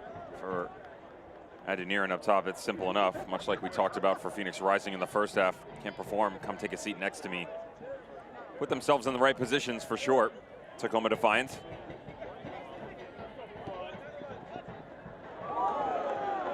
Defensively, they've got to start to lock this up. Look at the space they're willing to give.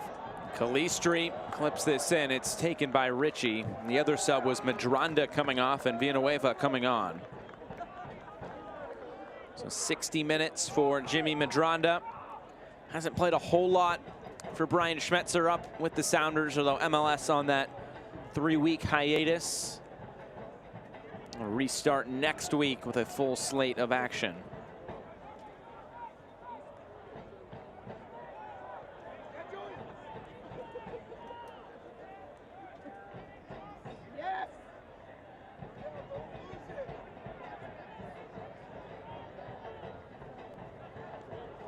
Farrell diving in at the last second to keep that alive.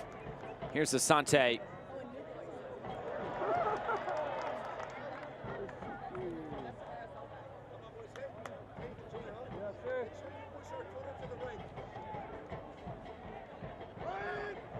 Trying to find that space. Double air. Cutting in field. And Darnell King got the last touch on that defensively, and now it's cleared away.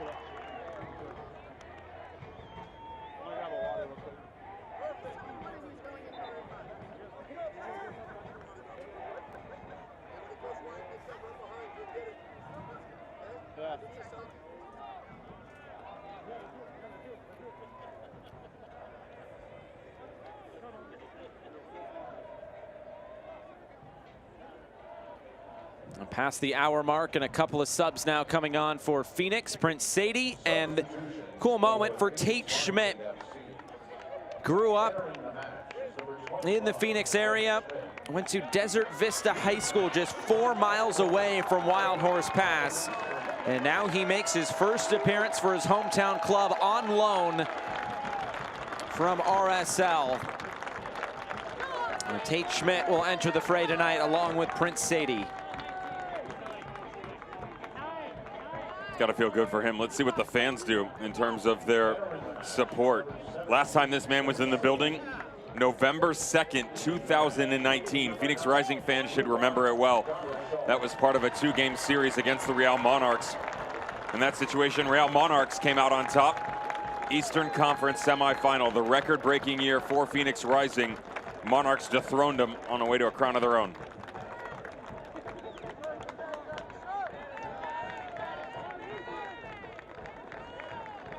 And the other sub will be Rufat Dadashov coming off. Joey Calistri also making way. The 24-year-old from Phoenix, Tate Schmidt.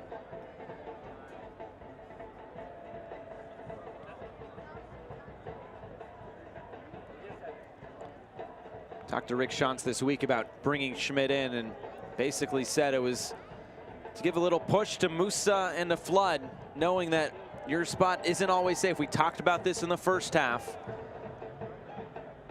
with some of the acquisitions that have been made, always trying to improve the side and push the players. He also said just there was a bit of a lack of depth if one of them went down, and Schmidt helped shore that up.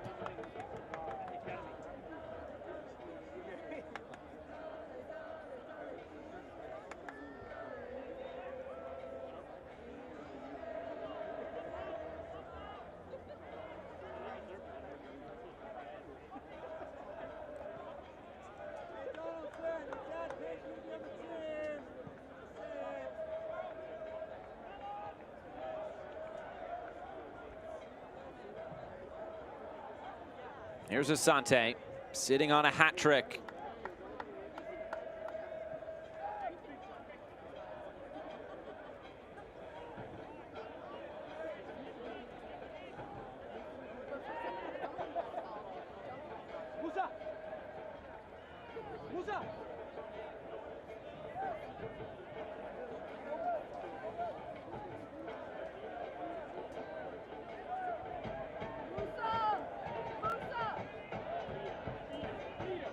Here's Musa. I think that ball went out of play before he let that pass go, and it did.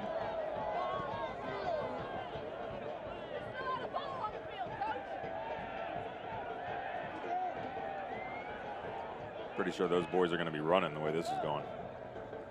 Distribution coming off the back line for Phoenix Rising has not been very good. It's not like they're experiencing a tremendous amount of pressure as well. Double air. Very similar to the first half, where he is just dropping a little bit here. Not as deep actually as the first half, but by no means is it very difficult for them to play out of the back. But whether it's the ball across that gifted the opportunity just now, running over the sideline, it has to be better. There's a giveaway by Asante. Baker Whiting looks upfield, trying to find Ocampo Chavez.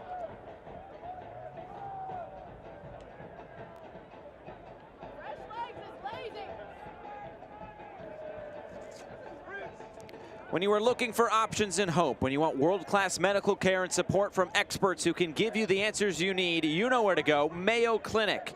Find out more at mayoclinic.org/Arizona. Over the top, Sadie battling with Sissoko. What will this be? It'll be a foul on Sadie.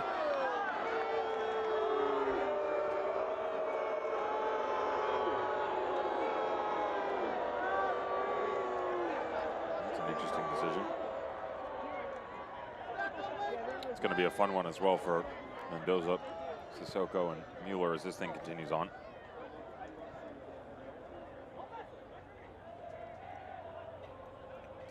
Tacoma now looks upfield. Challenge coming in. And Phoenix able to win it back. Here's Schmidt. And now Flood. And pressure again at the back. Foot race for this one. Baker Whiting goes down just shoulder to shoulder, and Musa will win that battle.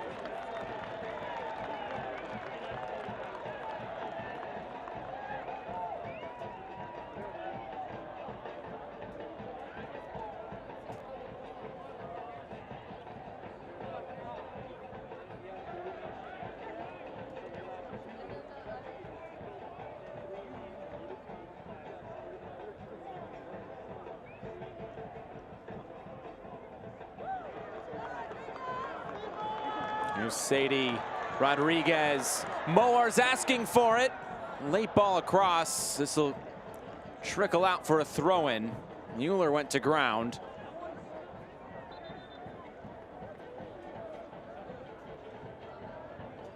And a couple of subs. Or just one. Marlon Vargas will come on. Ethan Dabalaire will make way.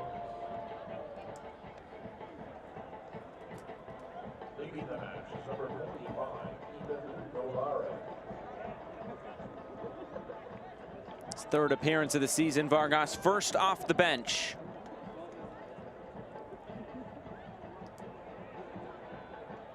"14 appearances for Vargas a year ago.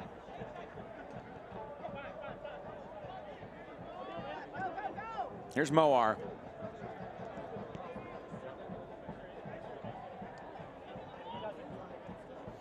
Think he's thinking about that 7th goal?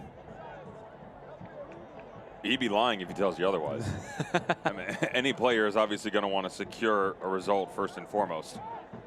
Number 2 is make sure you play well. Number 3, watch out. Advantage being played. Sadie. Here's Moar. Cutting in field. Looking to get that one back. Here's Rodriguez. Sante trying to flick that on for Moar.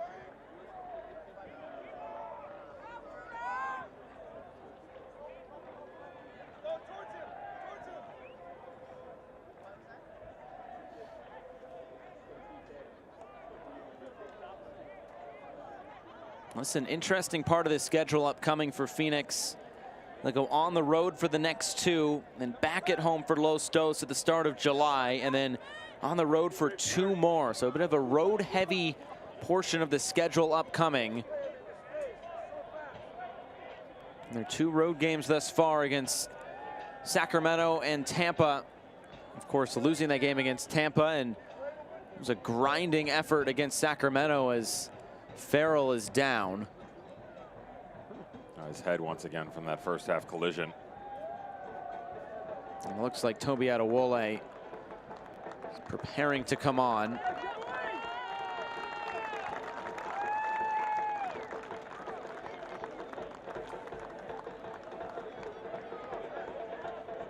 And blood on the jersey again. Adewole in a holding pattern here. Oh, they have a 3rd jersey for Joey Farrell.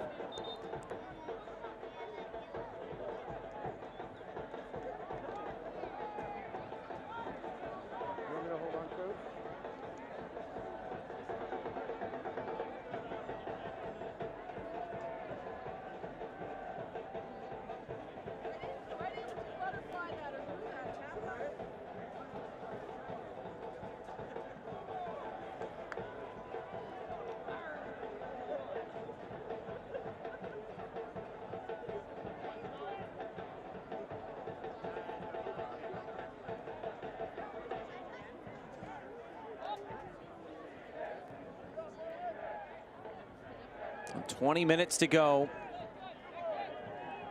I'm sure at this point Rick Schantz would love to secure that clean sheet. Only 1 this season against Sacramento.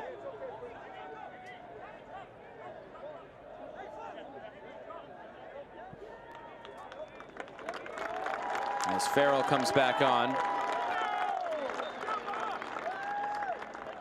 Pardon me, 2 clean sheets. 1 against Sacramento, 1 against Oakland.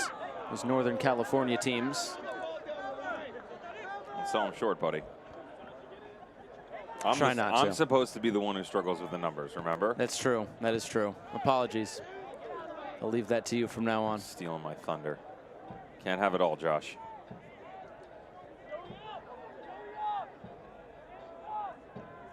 Here's Sadie.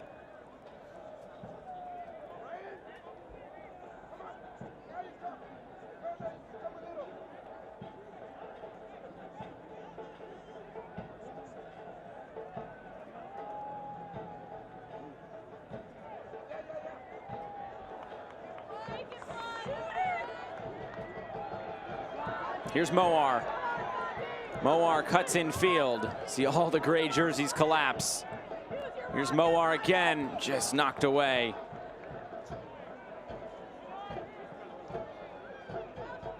That's good pressure by Tate Schmidt, allowing them to get in any sort of rhythm to play out here. And it's been the struggle for Tacoma Defiance the entire game, to be fair. In the first half, much more threatening. Lovely display by Samuel Adeniran up top, as well as Jimmy Madronda out on that left flank. But since the untimely deflections, as well as magnificent strikes from Solomon Asante, they've really struggled to work their way back into this match, even though Phoenix Rising have tried to help them out in that department. Moar continuing his run. Rodriguez couldn't get it to him. Gets it wide.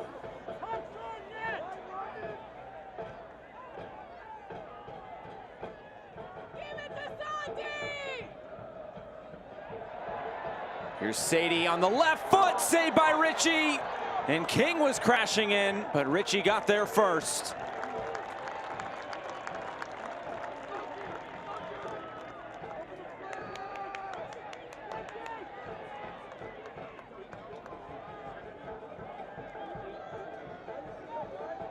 Kelly scoops this forward. Asante on his left foot, saved by Ritchie.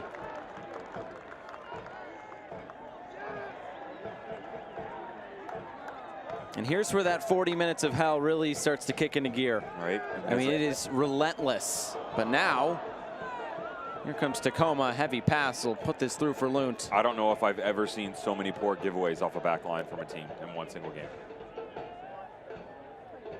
There's been a number of one-on-one chances for Tacoma. Just here you go score a goal. I mean, blatantly that bad.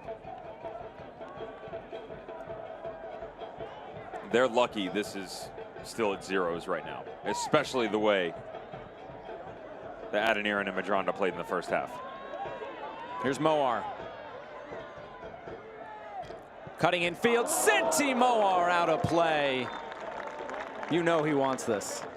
Just moments ago, and you couldn't fault him for it, as we're gonna head into hydration break here. Solomon Asante pulled the trigger from outside the top of the 18. You can't blame him, the form that he's in.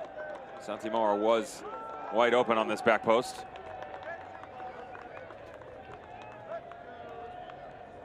So another hydration break here in this second half. And there's been plenty of highlights already starting in the 40th minute.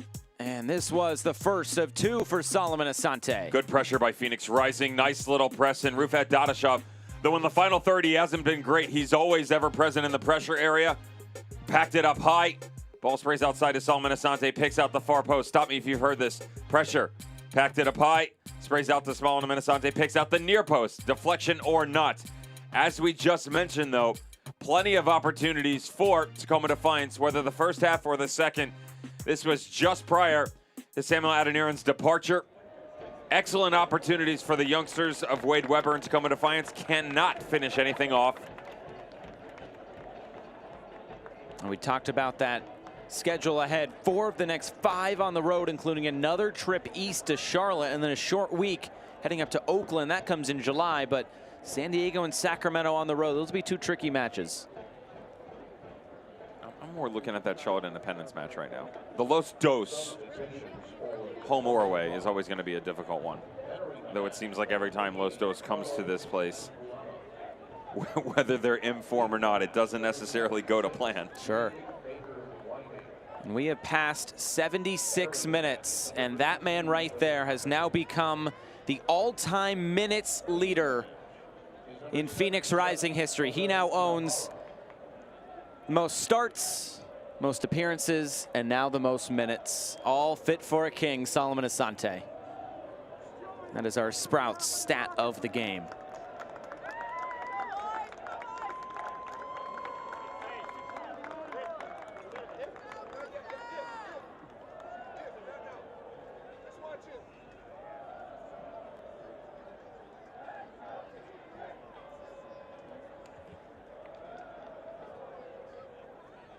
A couple of more subs.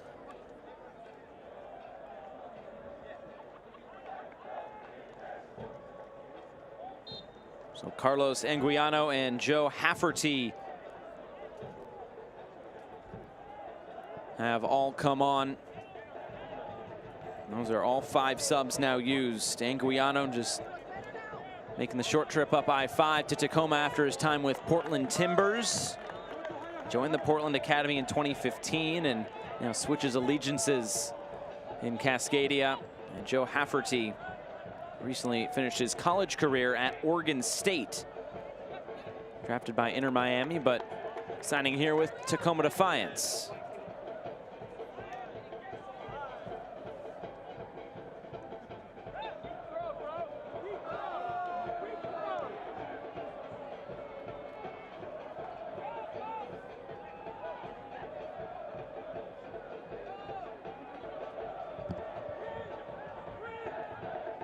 Set piece opportunity coming for Tacoma.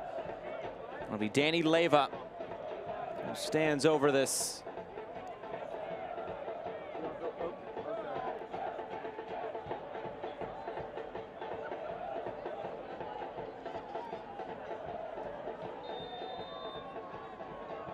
Leyva to swing this in. It'll be a corner kick coming for Tacoma.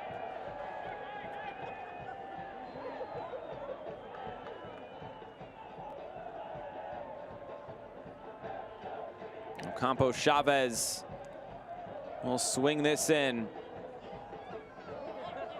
towards the penalty spot, headed on, and Lute stretches up to make the catch.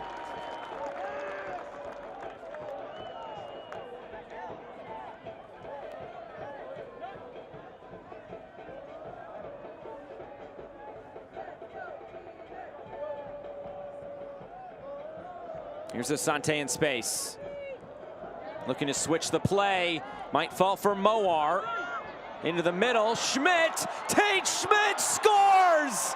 The hometown kid on his debut for his hometown club. Bags one. It's 3-0 to Phoenix.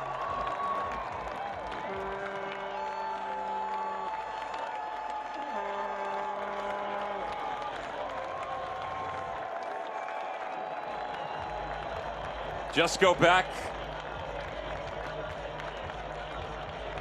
to the fact that the quickest point from A to B is a direct, straight line.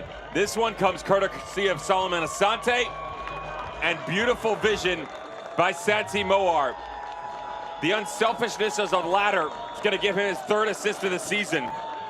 But the ingenuity by Tate Schmidt in 1v1 situations is why he's going to get his first goal in a Phoenix Rising uniform. This kid coming out of college, highly touted as a number 9, can also play in the false 9 and even the 10 type role. Real Salt Lake said, no, you're a wingback. No, you're an outside midfielder. No, we're going to try out at center back. But you can understand the technical ability in tight-knit spaces and his ability to close down under pressure. Top quality from Tate Schmidt in his debut for Phoenix Rising. His first goal of 2021, his 4th pro goal, and that goal presented by Arizona Federal Credit Union. He did score 3 with Real Monarchs in 2019. Here's Moar. Taken off the ball by Sissoko. He's been a massive presence in central defense.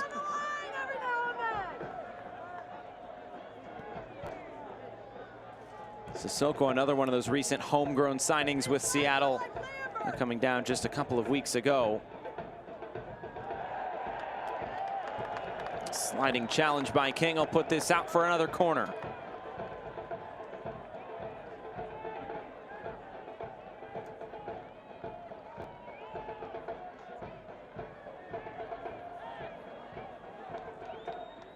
Through the smoke, this will be swung in.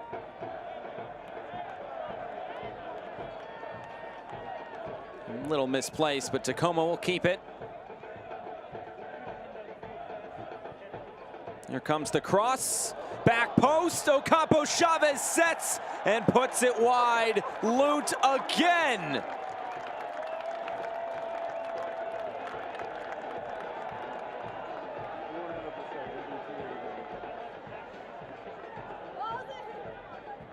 Another ball sent in. Headed back centrally. Farrell clears this away. We talked about that goalkeeper battle, and Ben Luke putting in a pretty good shift here tonight.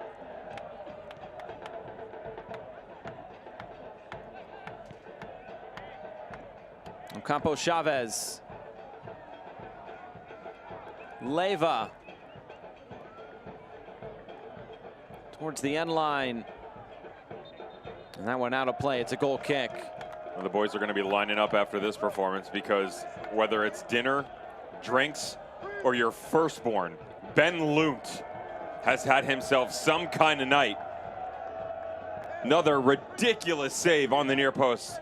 This is easily tucking itself inside. Again, the fact that they're still sitting on 0, Josh. Brilliant. Sadie and Sissoko, and this will be a free kick against Phoenix.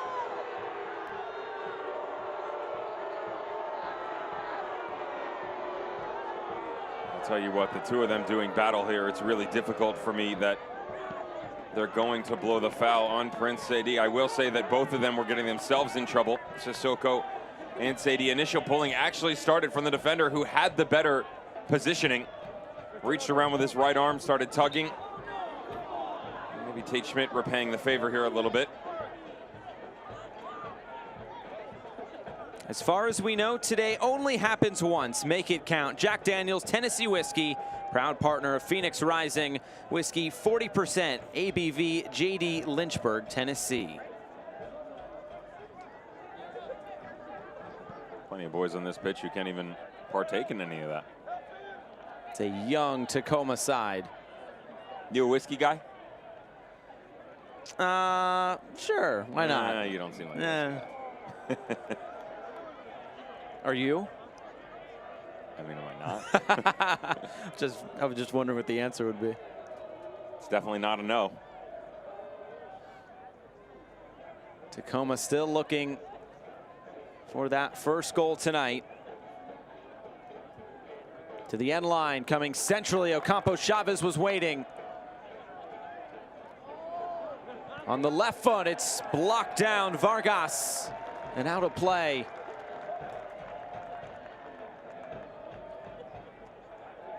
The only time Tacoma's been held scoreless was last week against Las Vegas. And they left it late against Los Dos in week 1, but a great penalty by Abdoulaye Sissoko. Stole a point at the end for Defiance. And up next for Wade Weber, the midweek trip to Colorado Springs. Talk about two of the toughest USL venues to enter into.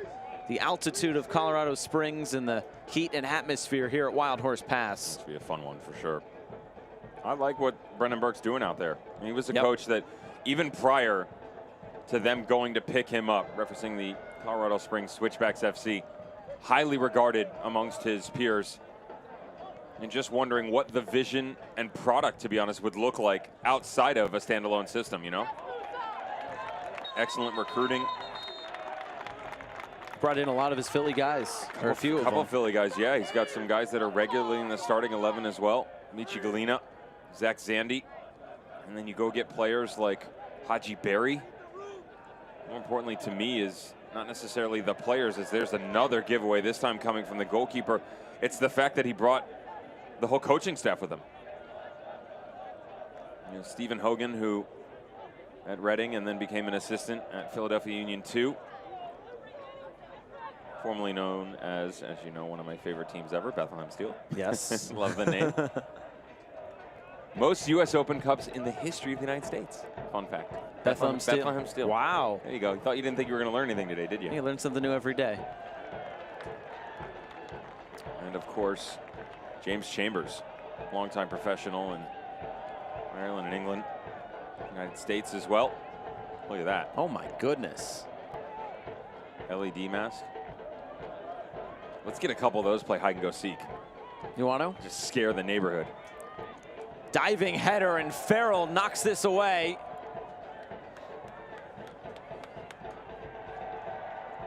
Colorado Springs battling to a 1-1 draw tonight with El Paso on the road. Haji Berry, a penalty kick in the 73rd minute to steal a point against Mark Lowry's men. And still unbeaten El Paso Locomotive. That's a good result on the road. It's a very difficult place to play, and especially in the system that you get out of Mark Lowry, their willingness to knock the ball around, make you chase, truly make you become unbalanced and feel uncomfortable. And the fact that 2 years back-to-back Western Conference finalists, and how about Rick? He's saying, what do you want? You staying or going?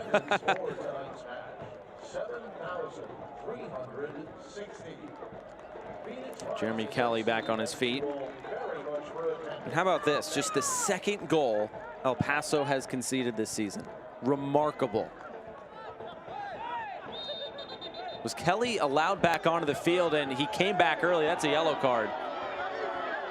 Unless they're saying the fourth official told him to come back on.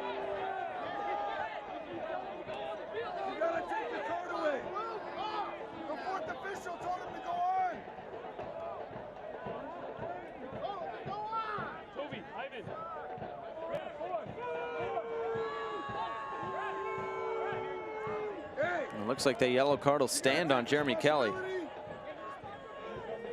that seems like it's a miscommunication. He's stating that the fourth official sent him on, and Can I get some conversation with someone in blue?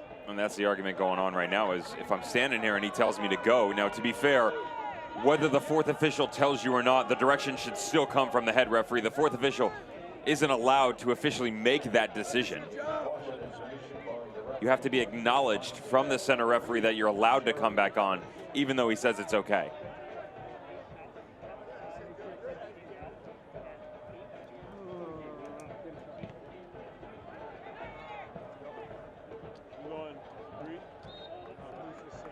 And the offside flag coming up. And two more Phoenix subs will come on. Toby Adewole along with Ivan Gutierrez. First appearance off the bench this year for Adewole. And for Gutierrez, just his second appearance. And it's 3 minutes of stoppage time that is presented by Sprouts.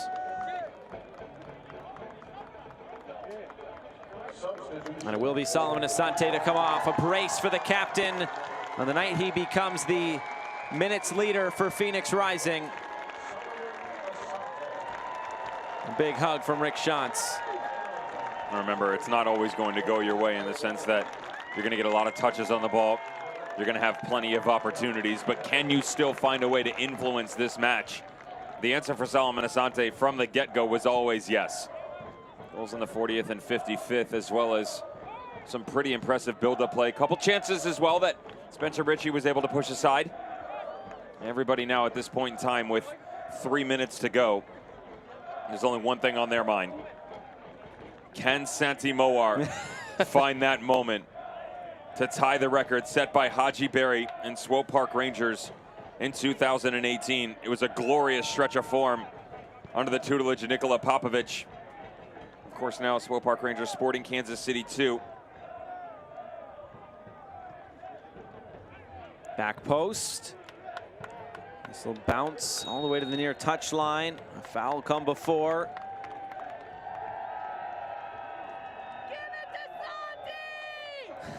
You can hear the crowd. You know what to do. 8 matches over 35 days. August 19th, 2018 to September 23rd. We saw 8 goals from the striker. Plenty have taken a run at this thing. No one has come even close, though, to what Santi Moar has been able to do. Nearly getting in behind. We'll say Sissoko has had a lot to do with preventing that record.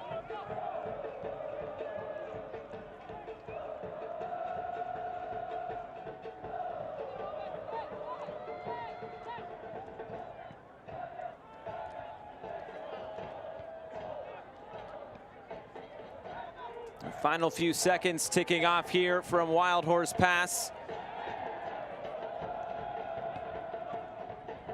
And of course, some small details to fix, but Phoenix Rising are off to it, and Santi Moar, he might take this himself. Moar shoots off the post! So close for Santi Moar. Is there time for one more chance? He's got a smile on his face. It's a throw into Tacoma. Well, he wanted the ball as well because they just let it go out on the far touchline. Gutierrez just let this run out. Santi Moar is beside himself. Is there any time left for the Spaniard? Rodriguez. King. His teammates trying to keep this in play. Can't be much time left. No, but given the little dust up with the fourth official just prior, maybe a little 45 seconds to a minute extra, you're approaching that now. Schmidt. Phoenix will lose this. And there's the final whistle. Phoenix Rising, 3 goals and 3 points. Taking down Tacoma Defiance, another home win. And bouncing back after last week's draw. And Solomon Asante, a 2-goal performance tonight as Phoenix get the win. No record to be had for Santi Moar. Still a good performance by the young man up top. And the front three never really matriculated into that. Solomon Asante and his brace are what the highlights are going to be about, rightfully so. The performance by Tate Schmidt, homegrown boy, does well. Part of the club that took down Phoenix Rising in 2019 for Real Monarchs. They withstood the pressure, understood that the vision had to evolve as the match went on. Always going to be Phoenix Rising, always going to be 3 points. Well, we'll come back and wrap things up right after this. It finishes Phoenix 3, Tacoma 0.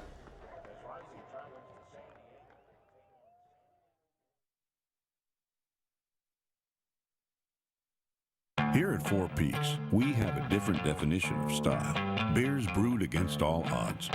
We can't be everything to everyone, but we can make the best beer we know how. That's our style.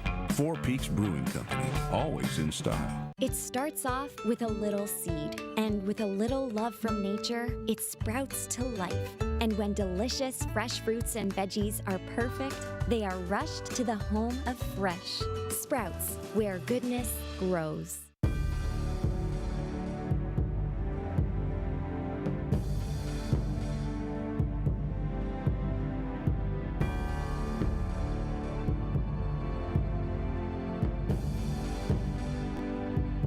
Equality Health is giving doctors more time to be doctors, so they can give you the care you deserve. Ask if your doctor is part of the Equality Health Network today. Equality Health. Caring is back.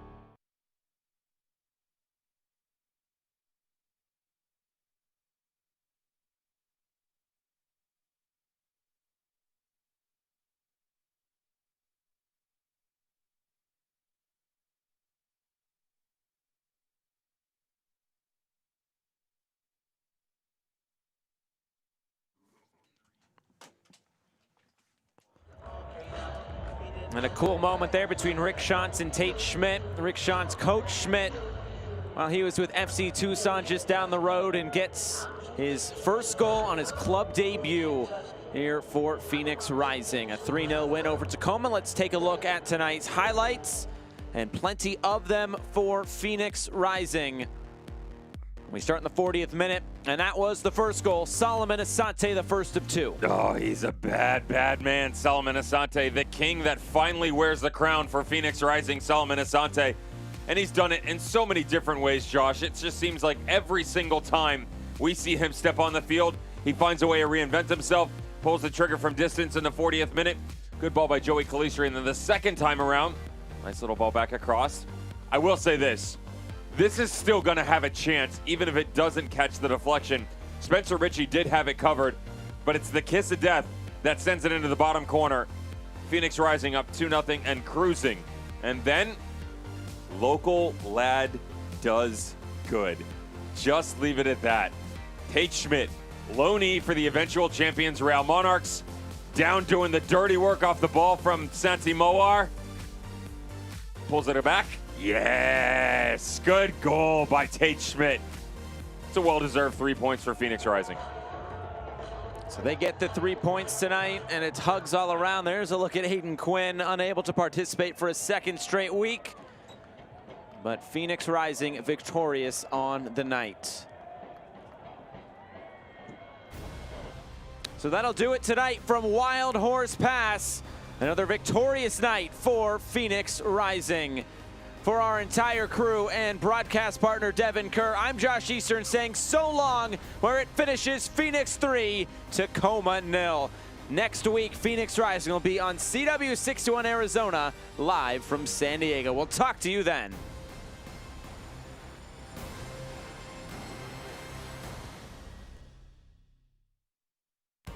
This copyrighted telecast of the United Soccer League Championship cannot be retransmitted, rebroadcast, or reproduced without the expressed written consent of the United Soccer League Championship.